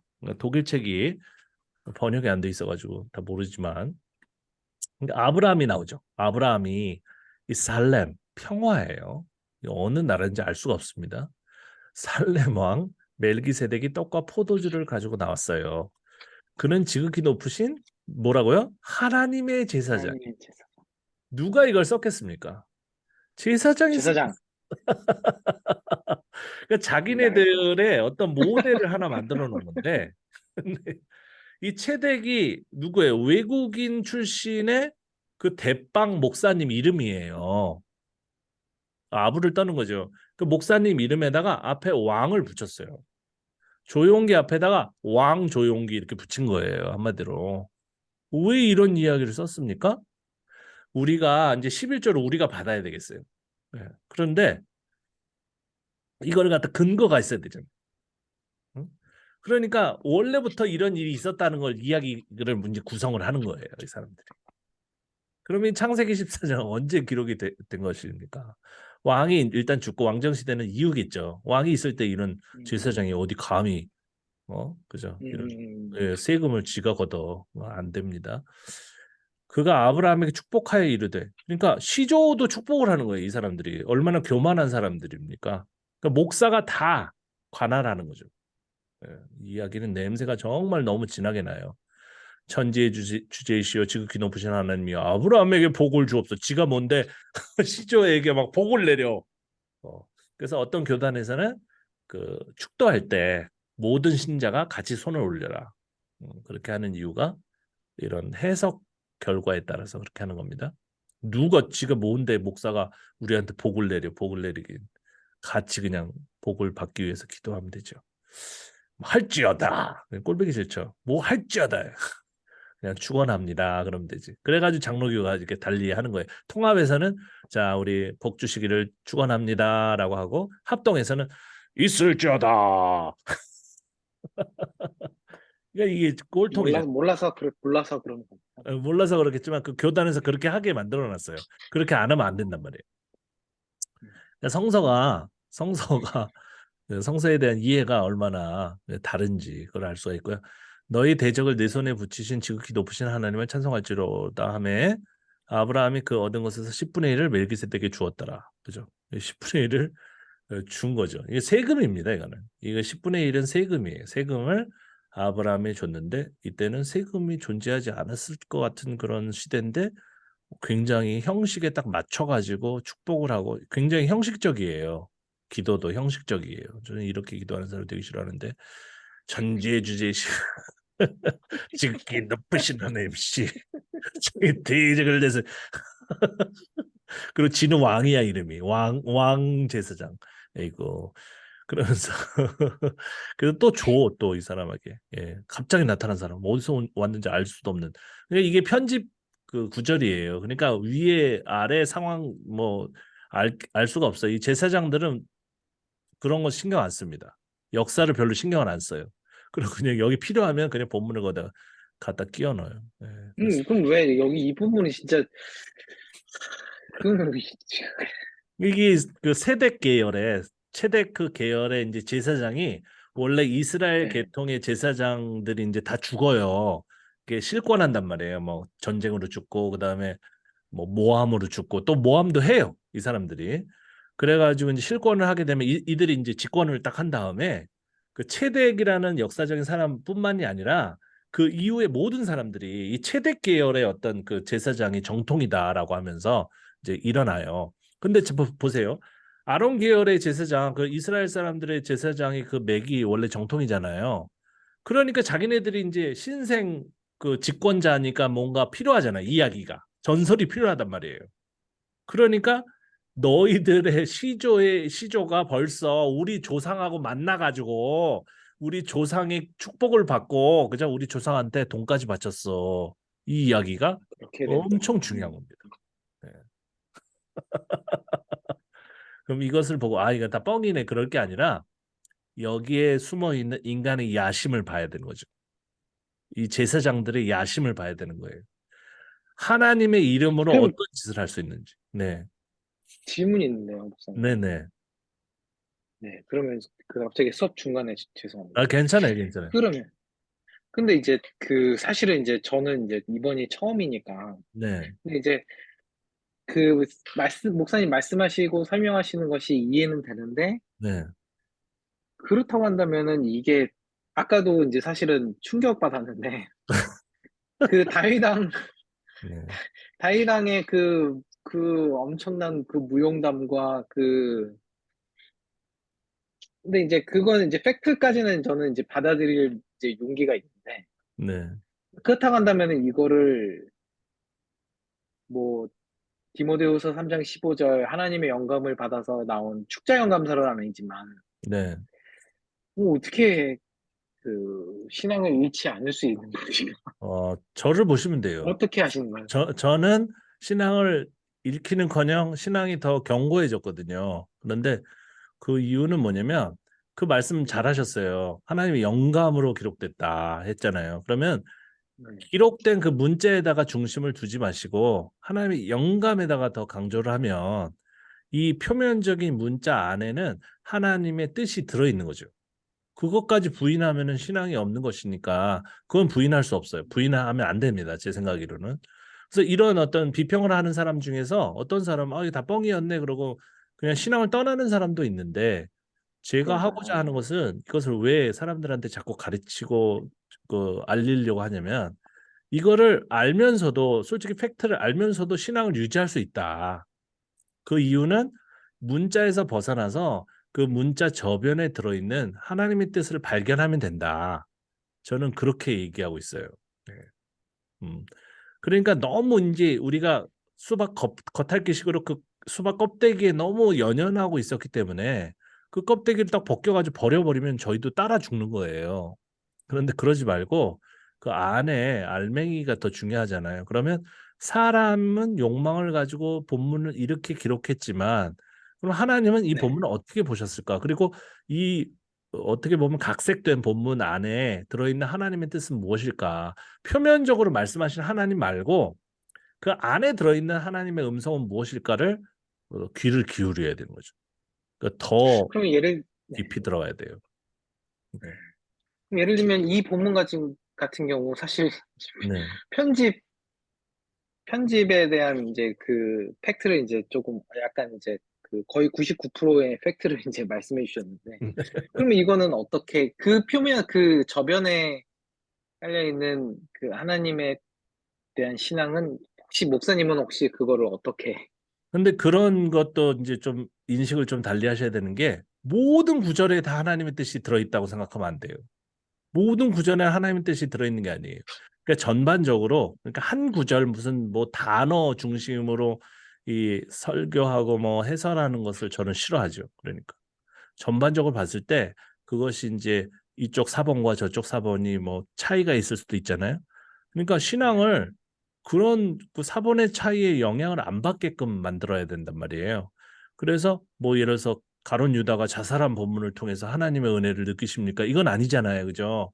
그래서 그걸 통해서는 사람이 이렇게 자살하기까지 어떤 과정을 겪었는지 그것만 우리가 탐색하면 되는 것이고 하지만 이 지금 전체적인 이 비평이라는 것은 뭐냐면 이 구절에 연연하는 것이 아니라 전체적인 11조에 대한 내용을 우리 공부하잖아요. 네네. 그러면서 그 결론이 이제 나오게 됩니다. 11조에 그 숨어 있는 하나님의 진정 의미를 우리가 발견하는 것이 목적이에요. 그러니까 11조가 이 구절에 어떻게 나와 있고 이 구절은 하나님이 뭐 영감으로 하셨는데 그 무슨 교훈이 있지? 그런 게 아니라 전반적으로 봤을 때. 그 심지어는 우리가 성경의 뭐 50%가 사실은 뭐 사본적으로 봤을 때는 위조된 것이다. 각색되었다. 그래도 별로 영향을 받지 않습니다. 왜냐면 우리는 전체적으로 보기 때문에 59절이면 59절 다 보고 그다음에 뭐 세 장을 다 탐색하고 그러죠. 그렇게 해야 되거든요. 시간이 여러분들 없지만은 저는 진짜 죽어라고 해요. 그걸 했을 때 11조에 대한 하나님의 뜻이 무엇인지를 우리가 이제 발굴해내면 되는 것이죠. 예. 요거는 그냥 웃으면서 넘기면 돼요. 아, 얘네들이 11조를 지네들이 다 해먹으려고 이렇게 역사적으로 이야기를 여기다 삽입을 했구나. 하하하, 이 녀석들 진짜. 하지만 우리 후대 사람들 이렇게 알 수 있을 정도로 티가 날 정도로 이렇게 본문을 갖다 해놨구나. 예. 그러면 이 본문을 쓰게 하신 하나님의 역사는 또 있는 거죠. 왜 이거를 이렇게 노출시켰습니까? 우리 자신 보라고. 우리는 하나님도 이용할 수 있는 나쁜 사람들이 될 수도 있고 그냥 하나님의 뜻을 우리가 받아들여가지고 순종적으로 살 수 있는 사람들일 수도 있는 거죠. 특별히 목사들은 이 구절을 봤을 때 굉장히 조심해, 굉장히 뭐 머리가 쭈삣 써야 됩니다. 이렇게까지 할 수 있구나. 아브라함, 아브라함과 만난 예를 들어서 조용기 목사 이런 식으로 써놓은 거잖아요. 그렇죠. 여기도 이제 분명히 교훈이 있습니다. 하지만 이제 좀 끝까지 보죠. 그래서 제사장 감사합니다. 문헌이라는 예. 아니, 제사장 문헌이라는 것은 이 제사장들이 이제 주도적으로 개입한 본문인데요. 신명기는 가장 먼저 쓰인 성경이라고 우리가 일반적으로 생각하는데 그 단서가 다 있습니다. 짧은 시간이기 때문에 뭐 이제 공부하다 보면 이제 깨닫게 돼요. 왜 그러냐면 그 중에 한 이유가 이 구절에도 나와 있어요. 레위는 그의 형제 중에 분깃이 없으며 기업이 없고 내 하나님 여호와께서 그에게 말씀하신 같이 여호와가 그의 기업이시니라. 이게 뭐냐면 그 레위라는 사람이 있었지만 이 레위는 그 레위 족속들을 전체 뜻하는데요. 이들은 각종 이게 산당에서 그 전국에 어, 펼쳐져 있는 그 산당에서 일하는 무당들이었단 말이에요. 그들을 다 이제 모았어요. 신명기에 보면 이제 그 성전 중심의 어떤 사상이 나옵니다. 중앙 집권적인 사상이 나오는데 너무 많아. 너무 많아가지고 이들에게 뭘 해줄 수가 없어요. 그래서 어떻게 되냐면 대다수의 사람이 다시 돌아갑니다. 돌아갔는데 돌아가서 원래 하던 행동을 하는 거예요. 그냥 자기 거기서 전 봐주고 사람들 마음속으로 위로해주고 뭐 떡 얻어먹고 그런 생활로 가는 거죠. 왜냐하면 중앙에 와 보니까 대형 교회 와 보니까 이름만 번지르르 하지 뭐 월급은 조금밖에 안 주고 30만 원밖에 안 주고 내가 시골에서 혼자 전도사로서 집사로서 사역할 때는 그래도 50만 원 받았는데 그냥 갚버리는 거예요. 그러니까 그 사람들을 위로할 말이 필요하단 말이에요. 여러분, 여러분들은 가진 게 없지만 하나님이 여러분들의 기업입니다. 이런 얘기를 했지만 또 갔어요, 다 사람들이. 그죠? 근데 여기에 보면 우리가 깨달을 점은 11조에 이제 관련해서 11조를 이 사람들이 가져가지 않았다는 거죠, 처음에. 없으니까. 아무것도 안 줬어요, 처음에. 예. 우리나라도 마찬가지예요. 우리나라 초창기 때 무슨 저기 전도부인 그리고 뭐 전도사님 뭐 월급이 어디 있습니까? 순수하게 그냥 했던 거죠. 그러면서 은혜 받는 거죠. 이런 구절에 하나님이 우리의 기업이다. 그죠? 없지만 하나님이 우리와 함께 하신다. 감동적이잖아요. 그죠? 근데 보세요. 민수기는 이제 후대 본문인데요. 거의 귀한 이후에 편집돼서 들어갔을 겁니다. 그러니까 신명기와 민수기는 완전 차이가 나요. 시대적으로. 많은 본문이. 어떤 개념은 좀 비슷하기도 하지만 연대가 너희가 이스라엘 자손의 소유에서 레위인에게 너희가 성읍을 줄 때 여러 번 얘기합니다. 줄 때 줘라 많이 줘라 많은 자에게는 많이 떼어서 주고 적게 받은 자에게는 왜 적게 뭘 적게 띄워줘 그 적으면 하지 말고 많은 사람만 내라 하면 되는데 각기 받은 기업을 따라서 그 성읍들을 다 레위인에게 줄지니라 부동산을 다 목사님에게 바칠지니라 모순이잖아요. 시대가 완전 다른 거예요. 그러니까 이 레위인들이 뭐냐면 결국은 갔다가 산당에서 막 또 비판을 하잖아요. 돌아가는 사람들한테 산당은 우상 숭배다. 너희들이 계속 돌아가가지고 똑같은 짓을 하면 하나님의 저주를 받을지어다. 막 그러니까 어떤 사람은 막 갈등했던 거죠. 갈등해가지고 또 다시 예루살렘 성전을 돌아와 보고 그럼 돌아오면은 조금 일을 좀 더 주고 막 그런 일들이 있었는데 그러다 나라가 멸망해 버렸단 말이에요. 멸망해 버리니까 남은 사람이 레위인밖에 없는 거죠. 레위인. 예. 그 사람들밖에 남자. 왜 뭐, 왕이고 귀족들을 다 숙청당하고 끌려가고 지식인도 다그 제국에 끌려가고 그러는데 고향에 남은 사람들이 누구예요? 레위인밖에 없는 거예요. 무당들밖에 안 남은 거예요. 그죠? 그러니까 자연히 이들이 그 주인이 없는 땅을 갖다가 경작을 할 수가 있게 된 것입니다. 그래서 이 사람들이 막 퍼져가지고 아무도 없네. 그러놓고 이제 성읍도 자기네들이 차지하고 그런 상황을 반영한 것이라고 보면 됩니다. 그 다음에 민수기 35장 6절도 너희가 레위인에 줄 성읍은 살인자들이 피하게 할 도피성으로 6성읍이요 그 외에 42성읍이라. 그 위에는 아무것도 없어요. 목사님은 하나님만 기업입니다. 하나님만 믿고 사세요라고 했는데 밑에는 성, 지역이 42개야. 시대가 완전 다른 거예요. 레위인이 그러니까 제사장 집단이죠. 집단이 주도권을 잡을 때와 초창기에 그냥 막 시골에서 겨우 올라와가지고 뭐 우리 도와준 다음에 그래 한번 모여 있을 때 그죠? 그 촌스럽던 그 레위인들이 아니에요 이제는. 왜? 제국에 가가지고 어떤 사람은 가가지고 많이 배웠어요. 신문명을 미국에 갔다 온 거예요. 그러니까. 그래가지고 나는 성경은 잘 모르지만 영어를 할 수 있어. 그래가지고 막 목사님 막 이승만 대통령도 그랬잖아요. 가가지고 박사까지 따갖고 왔단 말이에요. 대충 땄지만 그 다 밝혀졌지 않습니까? 그 신학교에서 지금 한국에 가가지고 훌륭한 정치인이 할 거니까는 빨리 줘라. 그래가지고 석사 전에 박사를 먼저 받은 사람이 이승만 대통령이에요. 가서 한다니까 그냥 준 거예요 이렇게. 이 사람들이 돌아와가지고 이제 달라졌죠. 그러니까 이제 주도권을 잡고 재산을 자기네들 명의로 이제 갖다가 끌어다 드리는 겁니다. 그래서 도피성은 참 말은 좋아요. 실수로 살인한 자들이 도피성으로 피신해 복수자로부터 생명을 보존하게 하는 제도다. 이게 얼마나 되겠습니까? 실수로 살인한 사람이 얼마나 되겠습니까? 예.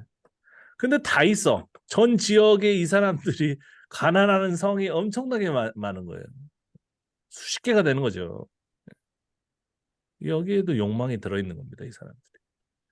한때는 처음에 전도사 때는 목사님 되기 전에는 그냥 하나님만 믿어요 그러지만은 나중에 총회장 되고 저도 뭐 그런 것 좀 체험했습니다. 좀 대형 교회 맡게 되고 그러고 뭐 기사 딸린 자동차 나오고 그러면은 욕심이 더 커져요. 더. 이게 이중성. 지금 목사들의 이중성하고 똑같잖아요. 그죠? 그러니까 이 본문을 가지고 어?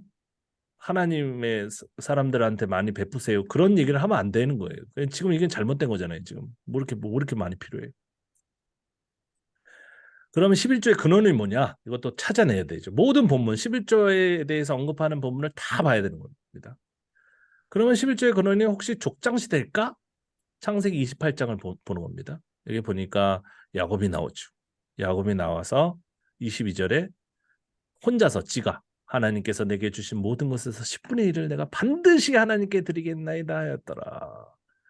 그런데 앞에 이 돌이 하나님의 집이 될 것이요. 하나님의 집 성전입니다. 이게 성전이에요. 베델은 교회라고 하잖아요. 베델 교회 얼마나 많아요. 그러니까 이 이야기에도 이 제사장이 손을 댄 거예요. 아브라함뿐만이 아니라 야곱도 이 11조 굉장히 중요하다고 생각했어. 너희들 낼 거야 안 낼 거야? 누구에게? 목사에게 내라. 그죠? 그럼 종교 세금이냐? 아모스서에 보면 너희는 베델에 가서 베델 또 나오죠? 범죄하며 길갈에 가서 죄를 더하며 아침마다 너희 희생을 3일마다 너희 11조를 드리며 그러니까 제도화를 시켜버린 거예요. 그러니까 처음에는 그냥 감사하면 그냥 헌금하세요 10분의 1 바치세요라고 했었는데 제사장들이 이들의 족수가 많아지잖아요. 그러니까 세력화되고 그러다 보니까 돈이 많이 필요하죠. 그러니까 정규화를 시켜버린 겁니다. 이게 성경에 다 나오잖아요 지금. 그러니까 11조 주일헌금 이런 것들 정규화 시키는 것도 다 이런 역사적인 어떤 배경을 갖고 있는 겁니다. 이거를 근거로 해가지고 막 공격하는 거예요. 여기 봐라. 3일마다 너희 11조를 드린다고 그랬어. 어떤 목사님은 3일마다 11조를 드리라고 시킵니다. 이걸 가지고. 이 본문이 우리가 문자적으로 따라야 될 것인가 아닌가 그걸 얘기를 안 해요. 그죠? 그러면 이건 원류가 아니에요, 벌써. 지금 3일마다 드려라라고 한 것은 굉장히 후대에 만들어진 이야기일 가능성이 많단 말이에요. 그죠? 하나님의 집 얘기하면서 10분에 11조를 낸다는 이야기도 후대에 편집됐을 가능성이 굉장히 높다는 것을 알아야 되는 거죠. 후대는 원류가 아니에요. 그럼 더 거슬러 올라가야 되는 거죠. 신명기가 뭐라고 그랬습니까? 가장 먼저 쓰여진 성경이라고 우리가 인식한다고 그랬어요. 그럼 거기에서 제일 먼저 얘기한 11조는 뭐냐? 24장 21절에 보면 객과 고아와 과부라고 잘 기억하세요. 객과 고아와 과부를 위해서 남겨둬라 그랬어요. 그러니까 11조는 원래 복지세금이었던 거예요. 복지세금. 아시겠죠? 좀 너네만 먹고 살면 어떻게 그 사회적 약자도 있는데 좀 남겨놔라 이 나쁜 것들아. 그죠? 그런데 밑에 26장을 보세요. 26장 12절. 셋째 해 곧 11조를 드리는 해. 요 해자 몇 년도 요 얘기하는 사람들은 다 제사장이에요. 그러니까 신명기서에도 편집이 들어간 거예요, 이 사람들이. 위에 있는 내용은 편집되기 전이에요. 객과 고아와 과부에게 11조라는 얘기는 없었지만 그들을 위해서 남겨둬라. 그럼 하나님이 네가 하는 모든 일에 복을 내리실 거야 라고 얘기했던 풋풋한 내용이었는데 편집된 밑에 부분을 보시면 네 모든 소산의 11조 내기를 마친 후에 그것을 누구에게?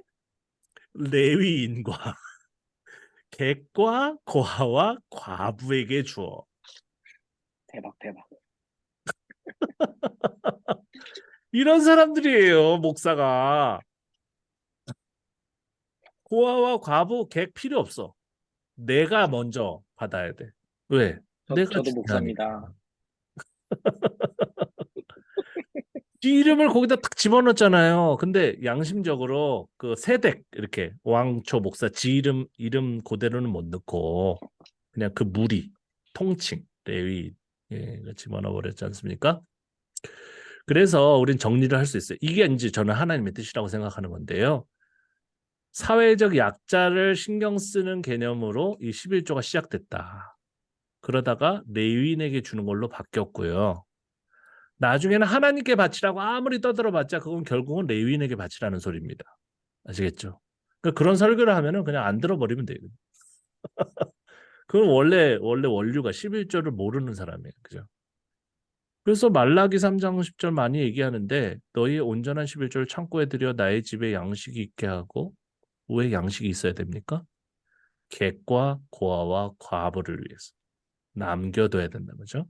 그것으로 나를 시험하여 내가 하늘 문을 열고 너에게 복을 쌓을 곳이 없도록 붙지 아니하나 보라.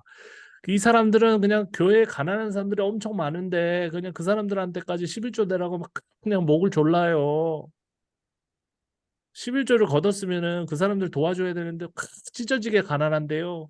제가 신방도 다닙니다. 가보면요, 진짜 찢어지게 가난해. 벌레가 다니고 막. 근데 한쪽에 뭘 모아놨어, 권사님. 그래서 저거 뭐예요? 일단 11조. 11조 내려. 그런 건요, 이렇게 일단 뭐 받기로 했으면 받아가지고, 그 이상으로 돌려줘야지, 이렇게. 예, 안 한단 말이에요. 그걸로 자동차 사고, 멀쩡한 교회 건물 허물고 또 짓잖아요. 성경을 위배하는 겁니다. 성경의 심층적인 내용을 모르고 그러는 건지 알고도 그러는 건지 좀 모르겠어요. 이 나쁜 놈들을 왜 따라합니까? 이 이상한 사람들. 예, 좋은 사람 따라야지. 그래서 말라기 전체 본문을 봐도 더 명확하게 나타납니다. 3절에 보면 그들이 공의로운 재물을 나 여호와께 바쳐라. 그러면서 4절에 희한한 내용이 나와요. 그때 유다와 예루살렘의 봉헌물이 옛날과 고대와 같이 두 번 얘기했어요. 옛날엔 안 그랬는데. 옛날엔 안 그랬는데.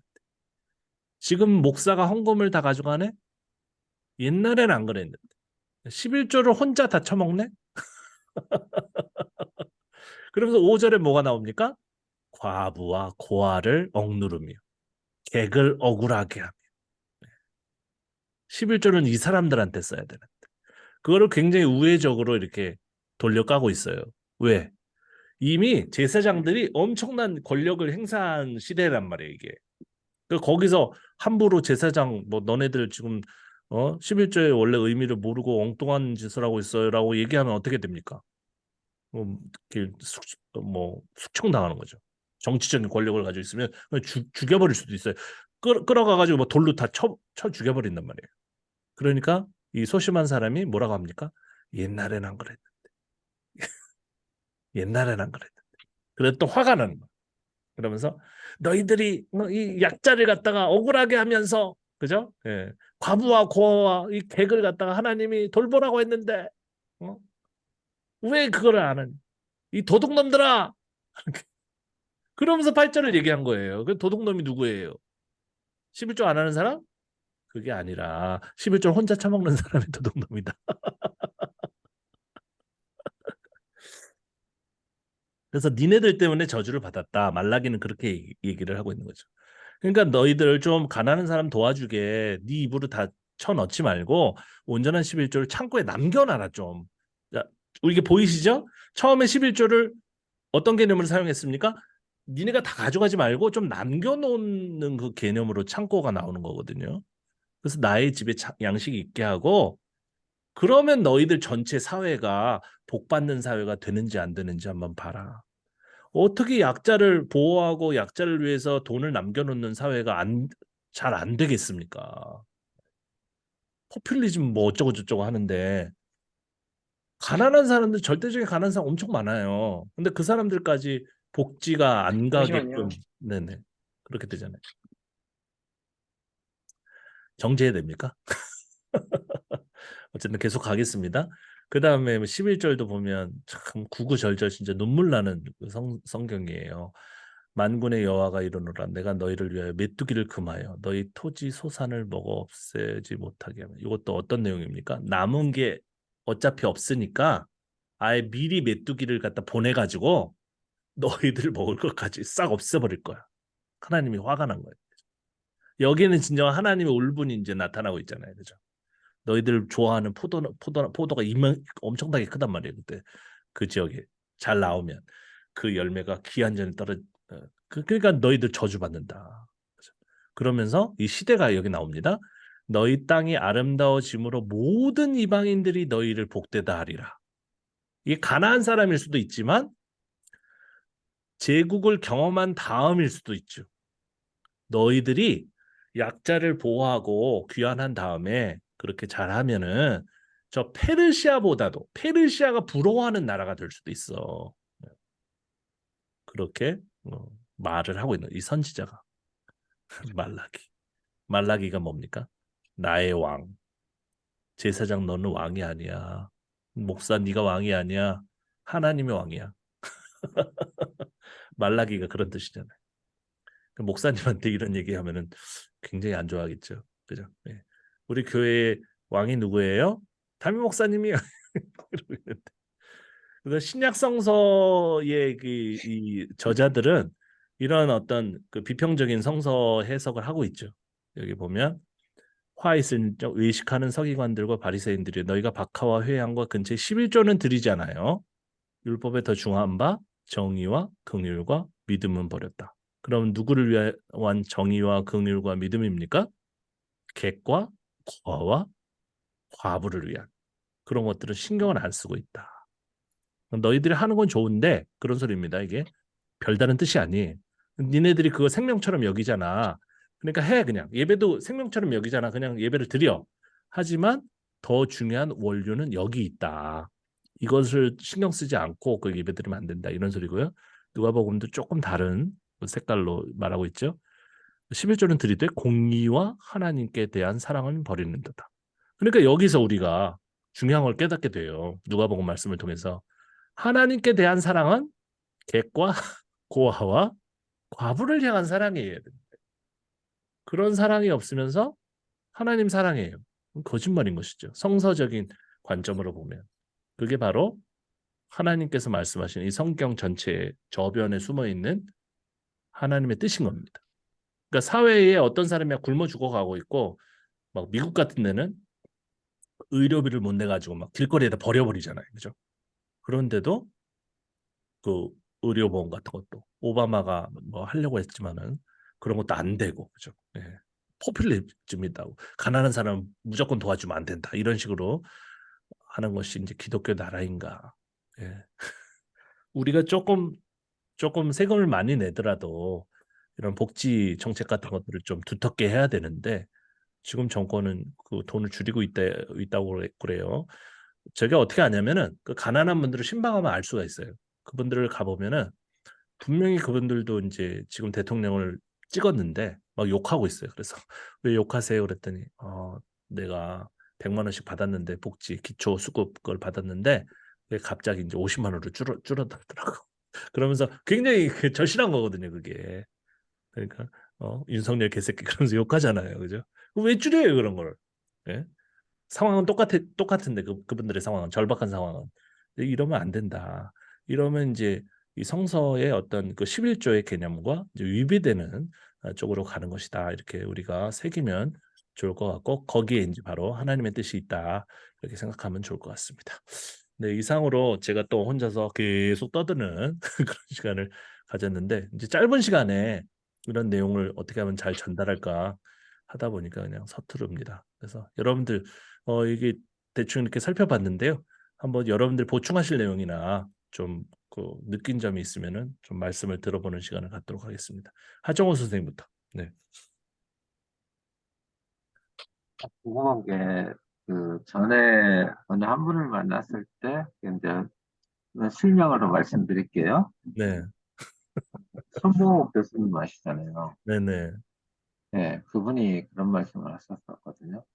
이 목회자 교회 타락은 그 실조에서 많이 왔기 때문에 실조는 해서는 안 된다라고 그렇게 말씀을 했었고, 그래갖고 저도 그 부분에 대해서 어느 면에서는 또 사실이었고, 또 어느 면에서는 또 교회가 해야 될 일들은 또 제정에 필요한 부분이고, 그래서 참 고민 많이 했었어요. 과연 이게 성서, 입원하면서도 제가 3주 만이지만 2주 내내 생각했어요. 과연 실조가 어떤 의미를 갖고 있고, 뭐 다 찾아보고 생각해보고 뭐 이랬는데, 이제 자세히 이제 뭐 역사적인 뭐 배경이나 뭐 이런 거 깊이 못 들어가는 부분, 그것 때문에 이제 깨닫지 못했지만, 그냥 아니 뭐 나름대로 좀 사실 비판을 더 하고 싶어도 그냥 일반적인 글로만 써놓은 거. 현실적인 문제에서 정말 교회가 불의하고 정말 완전 망가진, 진짜 사회보다 더 망가진, 말로는 뭐 여기가 거룩되고 구별되고 뭐 이상하지만 그 내용은 전혀 뭐 내세울 게 없는 그런 모습화. 근데 나도 이 무리 속에서 속해 있지만 어떻게 살아가야 되는지 이게 항상 고민거리였어. 네. 같은 무리인데 아 이대로 살면 안 될 것 같은. 그래서 그래서 어떤 분은 우선 가장 11조를 문제 간헐적으로 내고 있잖아요. 간헐적으로. 그런 분도 있어요. 그 제도는 자기가 바꿀 수 없는데 또 거기 공동체 있으니까 이제 내긴 내야 되겠고. 그런데 계속 내다 보면은 이게 헛된 데 쓰일 수 있으니까 뭐 가끔 낸다고 아이, 그러죠. 네. 지금 뭐 현실적으로도 여기 당진에도 이 교회도 뭐 새로 성경 건축해갖고 한 50억 빚이 생겨갖고 이거 어떻게 감당 못하고 이러고 있으니까 저도 참 어떻게 이런 생각을 했을까. 그러고 과연 이 무리에서 계속 무리의 공동체니까 어차피 있어야 될 곳이지만 진짜 함께 한다는 게 어떤 때는 저는 방법이 없을까. 근데 대부분 뭐 시골 사람들이라 너무 착해요. 그냥 뭐 말씀만 하시면 이게 사실이다 그냥 그대로 따르려고 막 분에 넘치도록 노력하고 있는데 그런 거 보면 너무 안 됐다 싶기도 하고 그런 부분에서 11조 진짜 계속 생각했던 게 어떻게 해야 그 방법을 좀 찾아보려는데 생각이 안 나요.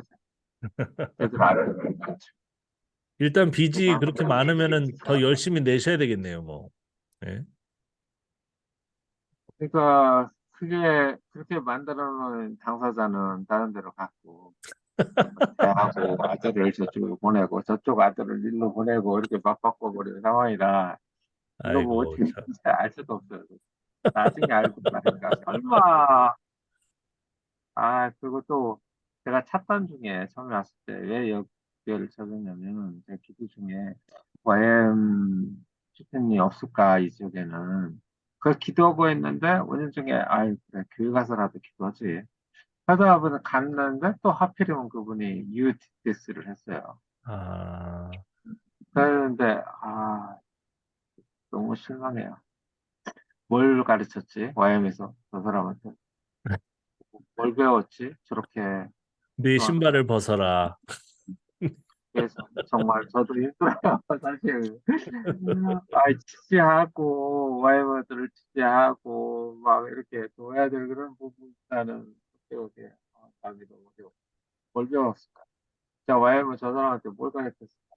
그런 생각도 하고, 저도 그 안에 한 사람이 있었지만, 우리 때는 저렇게 안 가르치고, 막 이런 거 했었는데, 왜 저렇게 됐을까? 좀 아쉬운. 근데 그 뭐, 가장 근본적으로 보니까 이 재정 문제도. 그럼요. 이제 이 돈을 잘 보면 실질적으로 예, 잘못되고 있는지 제대로 하고 있는지 잘 알 수가 있어요. 네.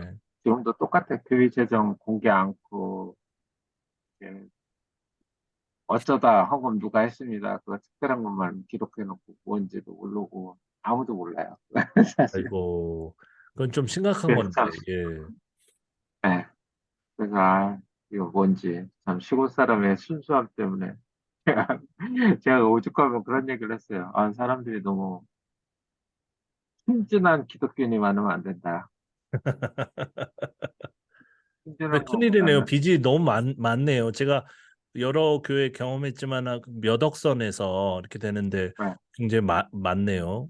빚이. 네. 왜냐하면 성전이 굉장히 아름답고 크게 지어놨어요. 네. 새로. 아이고. 그러니까 멋있어요. 그래갖고 뭐 이자 어마어마하게 나가죠. 1년에, 아이고.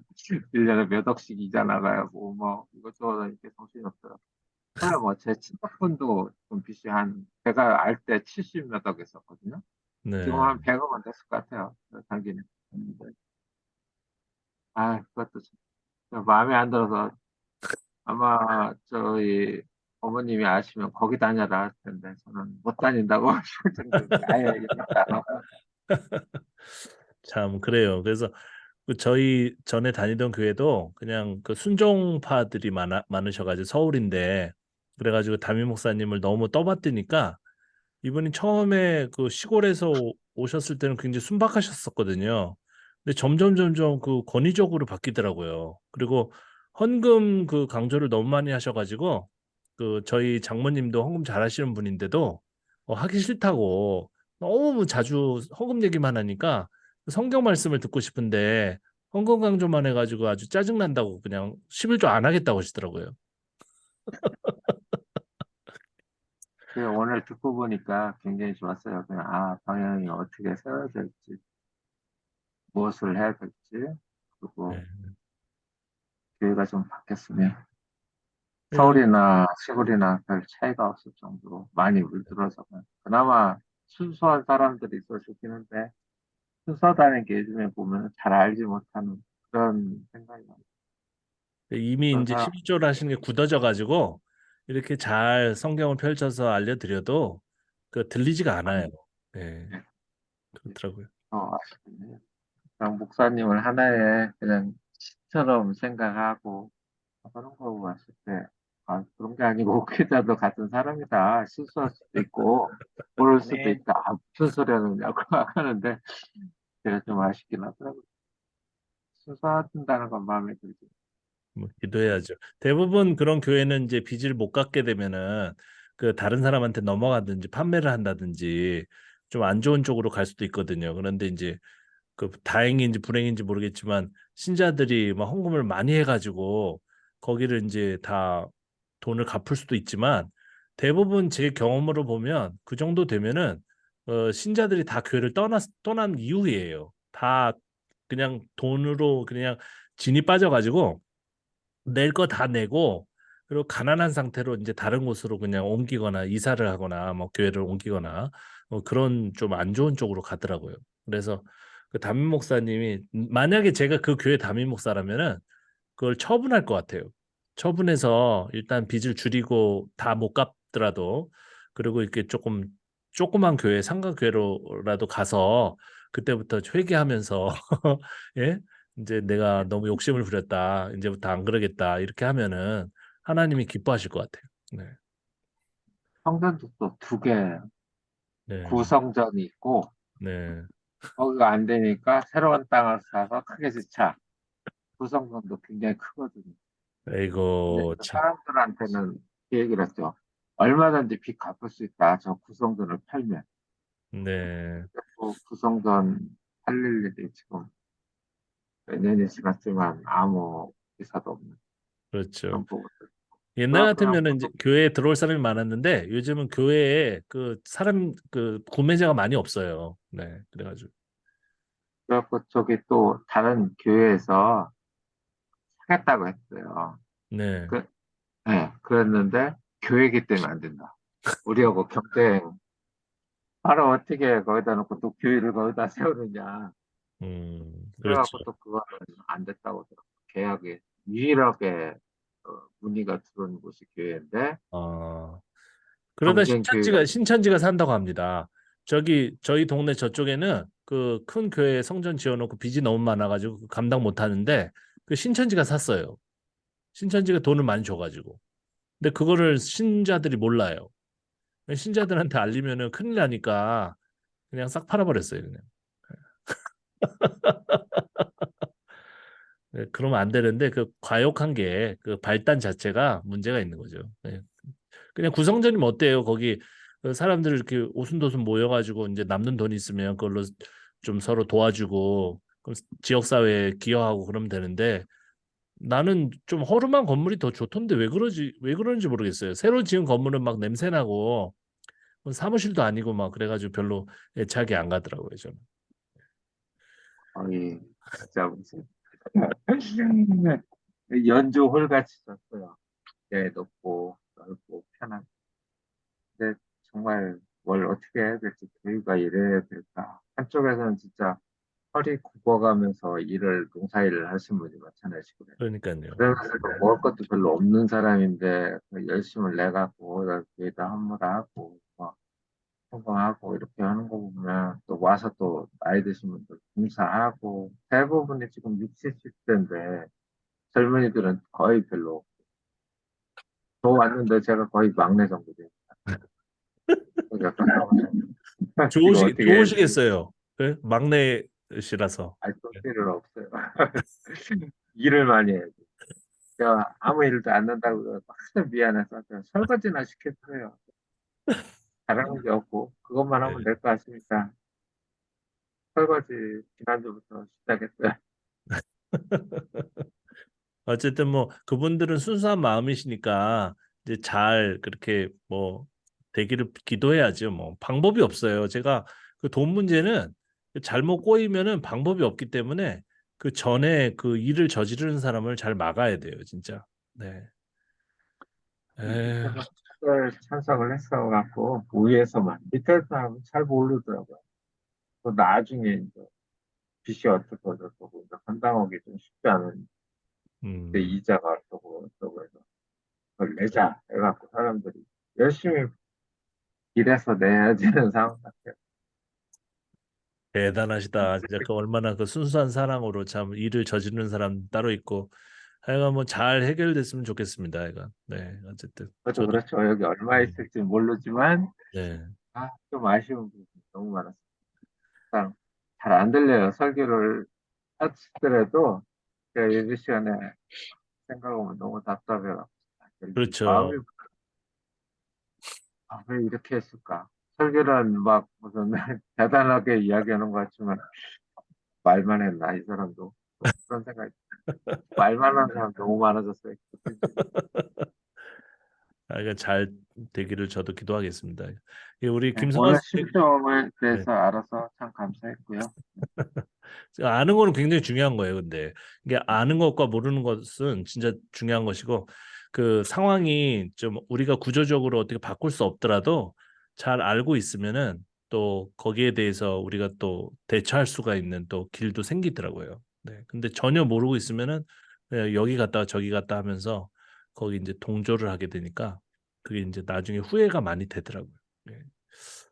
자, 우리 김성환 선생님 또 말씀을 들어보도록 하겠습니다. 네.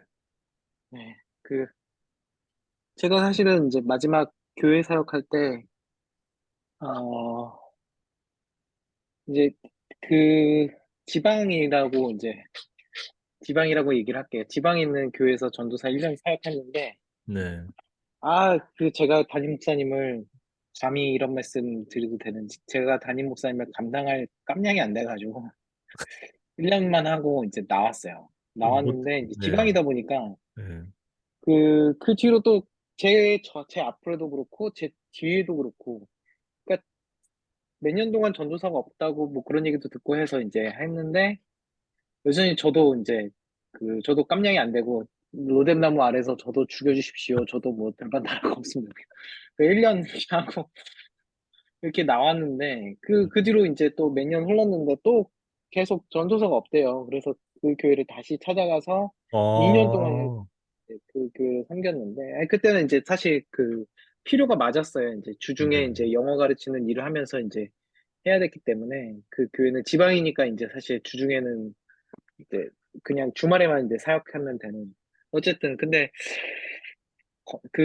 한 가지만 말씀드리자면 건축위원회를 집사님들 남자 집사님들 세 분을 세워놓고 완전 뻗어 놓은 돗자리 마냥 한 번도 회의를 진행 안 하시고 아이고. 그러니까 이런 뭐 그러니까 그거 하나만 이제 말씀을 드릴 텐데 그냥 악인의 장막에 문지기로 그냥 하나님 악인의 장막에 거하는 것보다 그냥 하나님 장막에 문지기로 있는 게 진짜 더 낫겠다 싶어가지고 이렇게 나왔는데 이제 근데 사실은 이제 그러고 나서 이제 사실은 이제 그 뭐랄까 이제 계획을 세웠었지만 깡그리 잊어버리고 살다가 이제 선교지에 나온 케이스이거든요. 그래서 그 네. 선교지에 나왔는데 그러니까 그 교회로부터 제가 이제 어떤 파송이나 어떤 선교 후원을 받았겠습니다. 안 받는. 그러면 지금 파송 교회가 없으신 거예요? 네, 없는데 네. 근데 이제 어 근데 그 뒤로도 여전히 이제 제 안에 이제 오늘 송봉 목사님도 그렇고 저도 사실 굉장히 많이 씨름하고 있는 그런 부분인데 이제 결론은 그러니까 스타워즈 그 영화를 좋아하는데 네.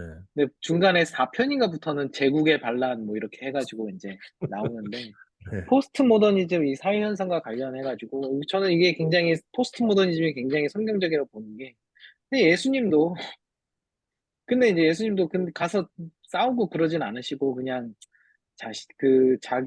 하나님께서 하나님 안에서의 그 부르심이라고 할까 하나님과의 그 관계 속에서 그냥 이제 묵묵히 자기를 이제 해나가셨거든요. 이제 네. 저도 사실 이 수업 들어오기 전에 사실은 이제 학자가 제자다 뭐 이런 새로운 개념을 이제 배웠는데 이제 손보 목사님부터도 그렇고 사실 이제 아까 이제 죄송하게 이제 저도 목사입니다라고 얘기를 하긴 했지만 사실 부끄럽죠. 근데 이제 하정우 일사님처럼 이제 정말 그렇게 살아가시는 이제 또 분들이 계시는데 사실 목사 그게 타이틀은 저도 아무것도 아니라고 생각을 하고요. 그래서 이제 그런 것들을 이제 배울 수 있어서 그런 삶의 어떤 것들을 배울 수 있어서 시작은 미약하지만 뭐 계속 포기하지 않고 계속 가보고 네. 그냥 수업 들어오는 게 너무 놀랍습니다. 배우는 게. 감사합니다. 왜냐하면 경제적으로 거기 저기 선교지 저도 오래 있었지만은 그 굉장히 그 좀 막막하시겠네요, 여러 가지. 예. 그런데 이제 제가 이제 선교단체 간사 이제로 그러니까 이제 후원에 의지한다고 하기는 좀 그렇고 이제 자비량으로 6년 정도 사역을 했었던 그 기간이 있었기 때문에 제 아내도 그렇고 제 아내도 이제 YM UBTS 졸업 출신이고 네. 그러니까 YM이 이제 여러 가지 그런 것도 있지만 뭐랄까 소소한 정의랄까요? 개인 후원자로 그래서 어려움은 없습니다. 잘 지내고 있습니다. 말로만 그러신 것 같은데 네, 어쨌든. 쉽지 않아요. 왜냐면 후원을 의지하는 게 원칙이. 네. 아이고 뭐 대단하시고 이건 제가 그 외국에 있을 때 그 대형 교회 그 한인 교회 이제 일하게 되면은 부목사든지 아니면 교육목사든지 그 와이머들을 갖다가 제가 전도사님이나 그 부서사역자로 많이 썼어요. 왜냐면은 너무 그 음, 막 한 군데 모여 있으시고 막 그냥 열악한 상황에서 사시더라고요. 그래서 그리고 아이는 또 많아요. 그래서 많이 낳고 그래가지고 이제 좀 연결시켜드리고 그랬었는데 아휴 하여간 잘 견뎌내시기 바랍니다. 아, 근데 또 네. 새로운 깨달음을 또 주시는 것들이 있어서 저를 통해서 다 변화될 것입니다. 하여간 거기 이제 YM도 색깔이 저도 이제 뭐 제 친구도 많이 있었기 때문에 색깔을 아는데 또 이렇게 성서 비평하고는 또 이렇게 좀 약간 색깔이 달라요. 다른데 제가 제 책도 이제 뭐 읽으시겠다고 하는 분들한테도 당부 말씀을 드리고 이 공부도 사실은 굉장히 그 전에 공부하셨던 분도 다시 참여하고 싶은 분도 많이 있는데 그런 어떤 그 음, 두려움이 있어요. 제가 뭐냐면 이거는 완전 팩트로 들어가 가지고 성서가 어떤 내용인지를 보는 것이기 때문에 시험도 들 수도 있고 이것을 너무 인식하다 보면은 사역에 방해가 되기도 해요.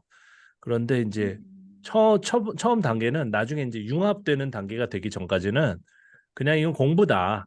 공부고 이런 내용이 있네. 그러고 그냥 넘기시고 그냥 해오던 그런 신앙생활 그거를 잘 적응하셔가지고 살아가시는 것이고 이제 계속 그렇게 하다 보면 뭔가 이렇게 서로 잘 융합이 되면서 저도 그러거든요. 처음에는 이제 한동안은 교회를 아예 안 나간 이제 기간도 있었어요. 너무 교회가 시험도 들고 막 상처가 돼가지고. 음, 근데 지금은 이제 교회를 나가면서도 심지어는 이제 목사님들이 그 제가 뭐 듣기 어려운 그런 아주 고리타분한 내용을 하더라도 그냥 그걸 나름대로 또 비평적으로 해석하면서 그냥 잘 견딜 수가 있거든요. 그러면서 그걸 견디고 내가 그거를 갖다가 그 수용을 어느 정도 이렇게 할 수 있어야 인내를 할 수 있어야 거기에 대한 대안을 제가 제시를 할 정도로 그 자리에 남아 있는 것이지 안 그러면 계속 떠나게 돼가지고 안 되는 것 같더라고요. 그래서 그 너무 이제 이 공부 내용에 신경을 많이 쓰지 마시고요. 아, 이런 내용이었구나.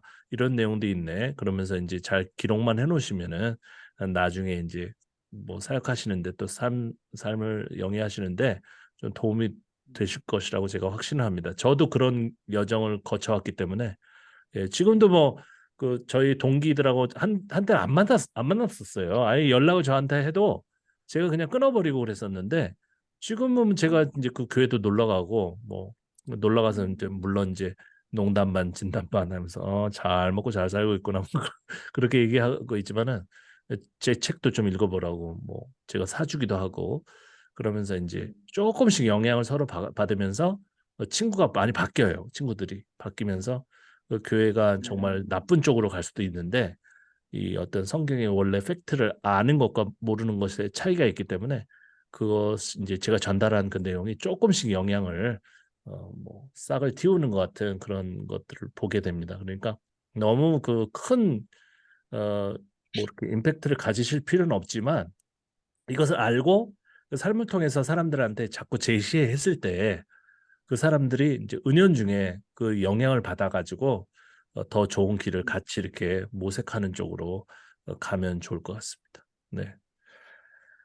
예, 오늘도 하여간 1시간 정도 이렇게 빨리 하려고 막 제가 막 따다다 했는데 뭐 제대로 그 여러분들이에게 전달이 됐는지 모르겠어요. 그래서 그 아까 했었던 그 PPT 자료하고 그다음에 제가 말씀드렸던 그 책 영어 책이 많아요. 원서가 한국어 책은 많이 없어가지고 그 원서를 올려드릴 테니까 그 여러분들이 그 시간 나실 때 한번 쭉 보시기 바랍니다. 너무 시험 드실 필요는 없고요.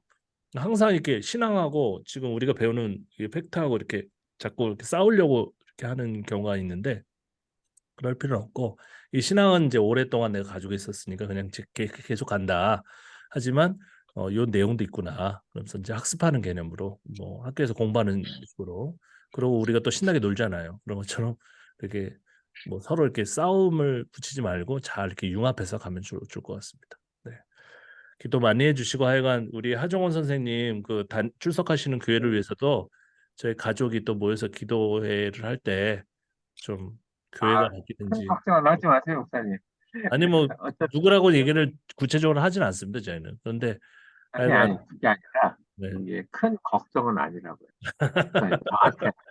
저는 어차피 여기가 뭐, 등록을 하나에서 그냥 한번 해봤을 뿐이지, 네, 단지 마음 한편으로 교회에 대한, 지금 현재 교회들의 역할들이 과연 왜 세상이 교회를 싫어할까? 옛날 같으면 착한 사람들이 모이는 교회였는데, 뭐 그런 생각부터 뭐 다른 거는 만 걱정은 안 해요. 어차피 이 사람들도 언젠가는 또 생각과 뭐 여러 가지 납득이 안 가서 사람들이 그 교회에서 하는 행동하고 이제 말들에 납득이 안 간대요.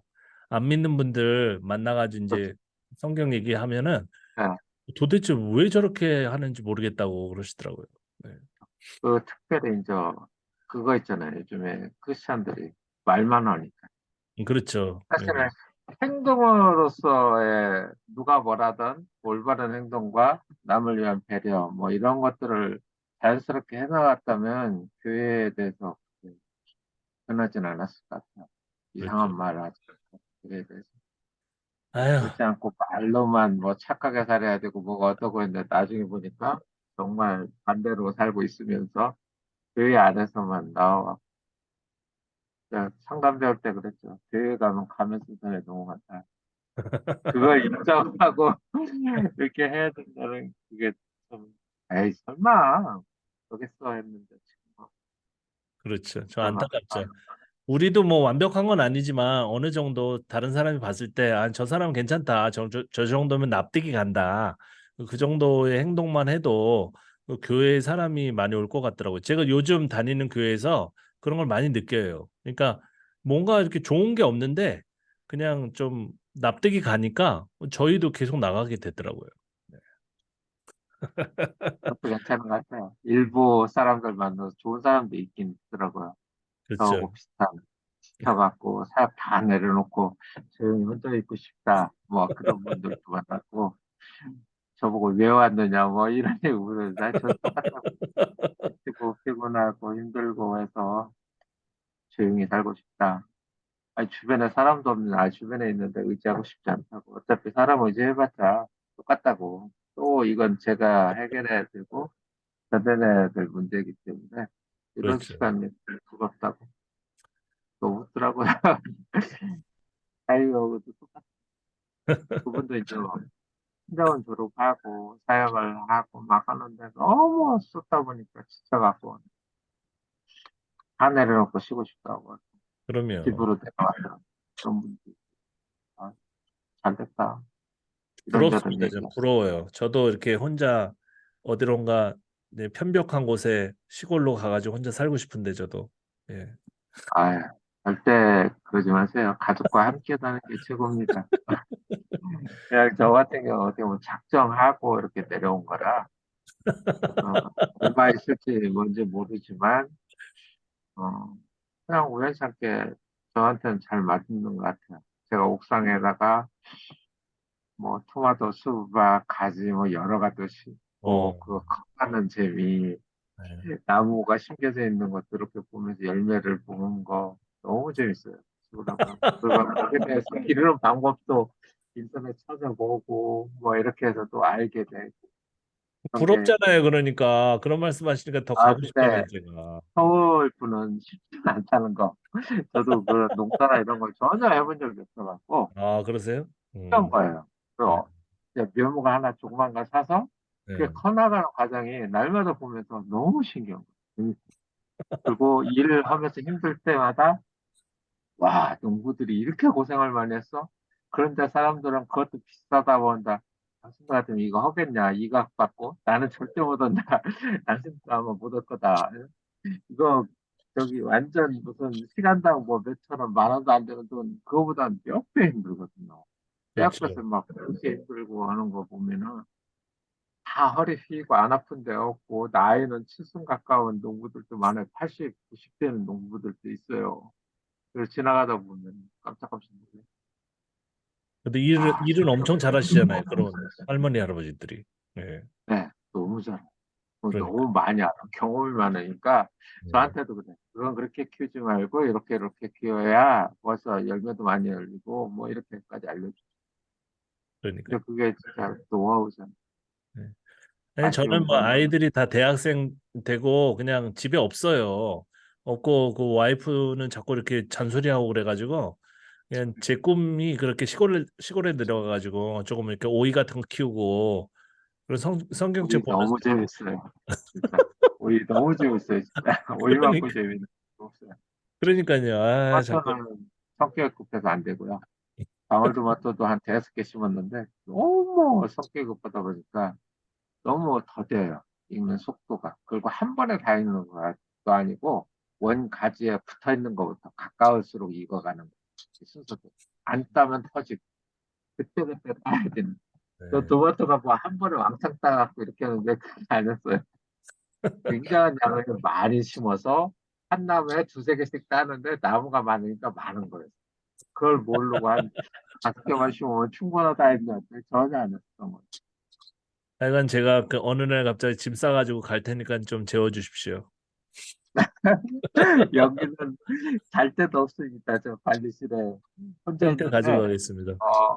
제가 그 저기 어디 룸 같은 집을 내가려고 했는데 네. 너무 불편한 거예요. 걸로 가는 순간에 네. 거기서 출근하기가 싫은 거야. 걸어서 오고 그 시간이 아깝고 여기서 뭐 있을 건 다 있으니까요. 아침에 일어나서 옥상에 올라가서 이렇게 보고 물도 줘보고 일찍 일어나서 그리고 뭐 또 할 일도 하고 그러다가 이제 저 업무 시간 9시부터 6시거든요. 네. 거의 뭐 노는 시간이죠.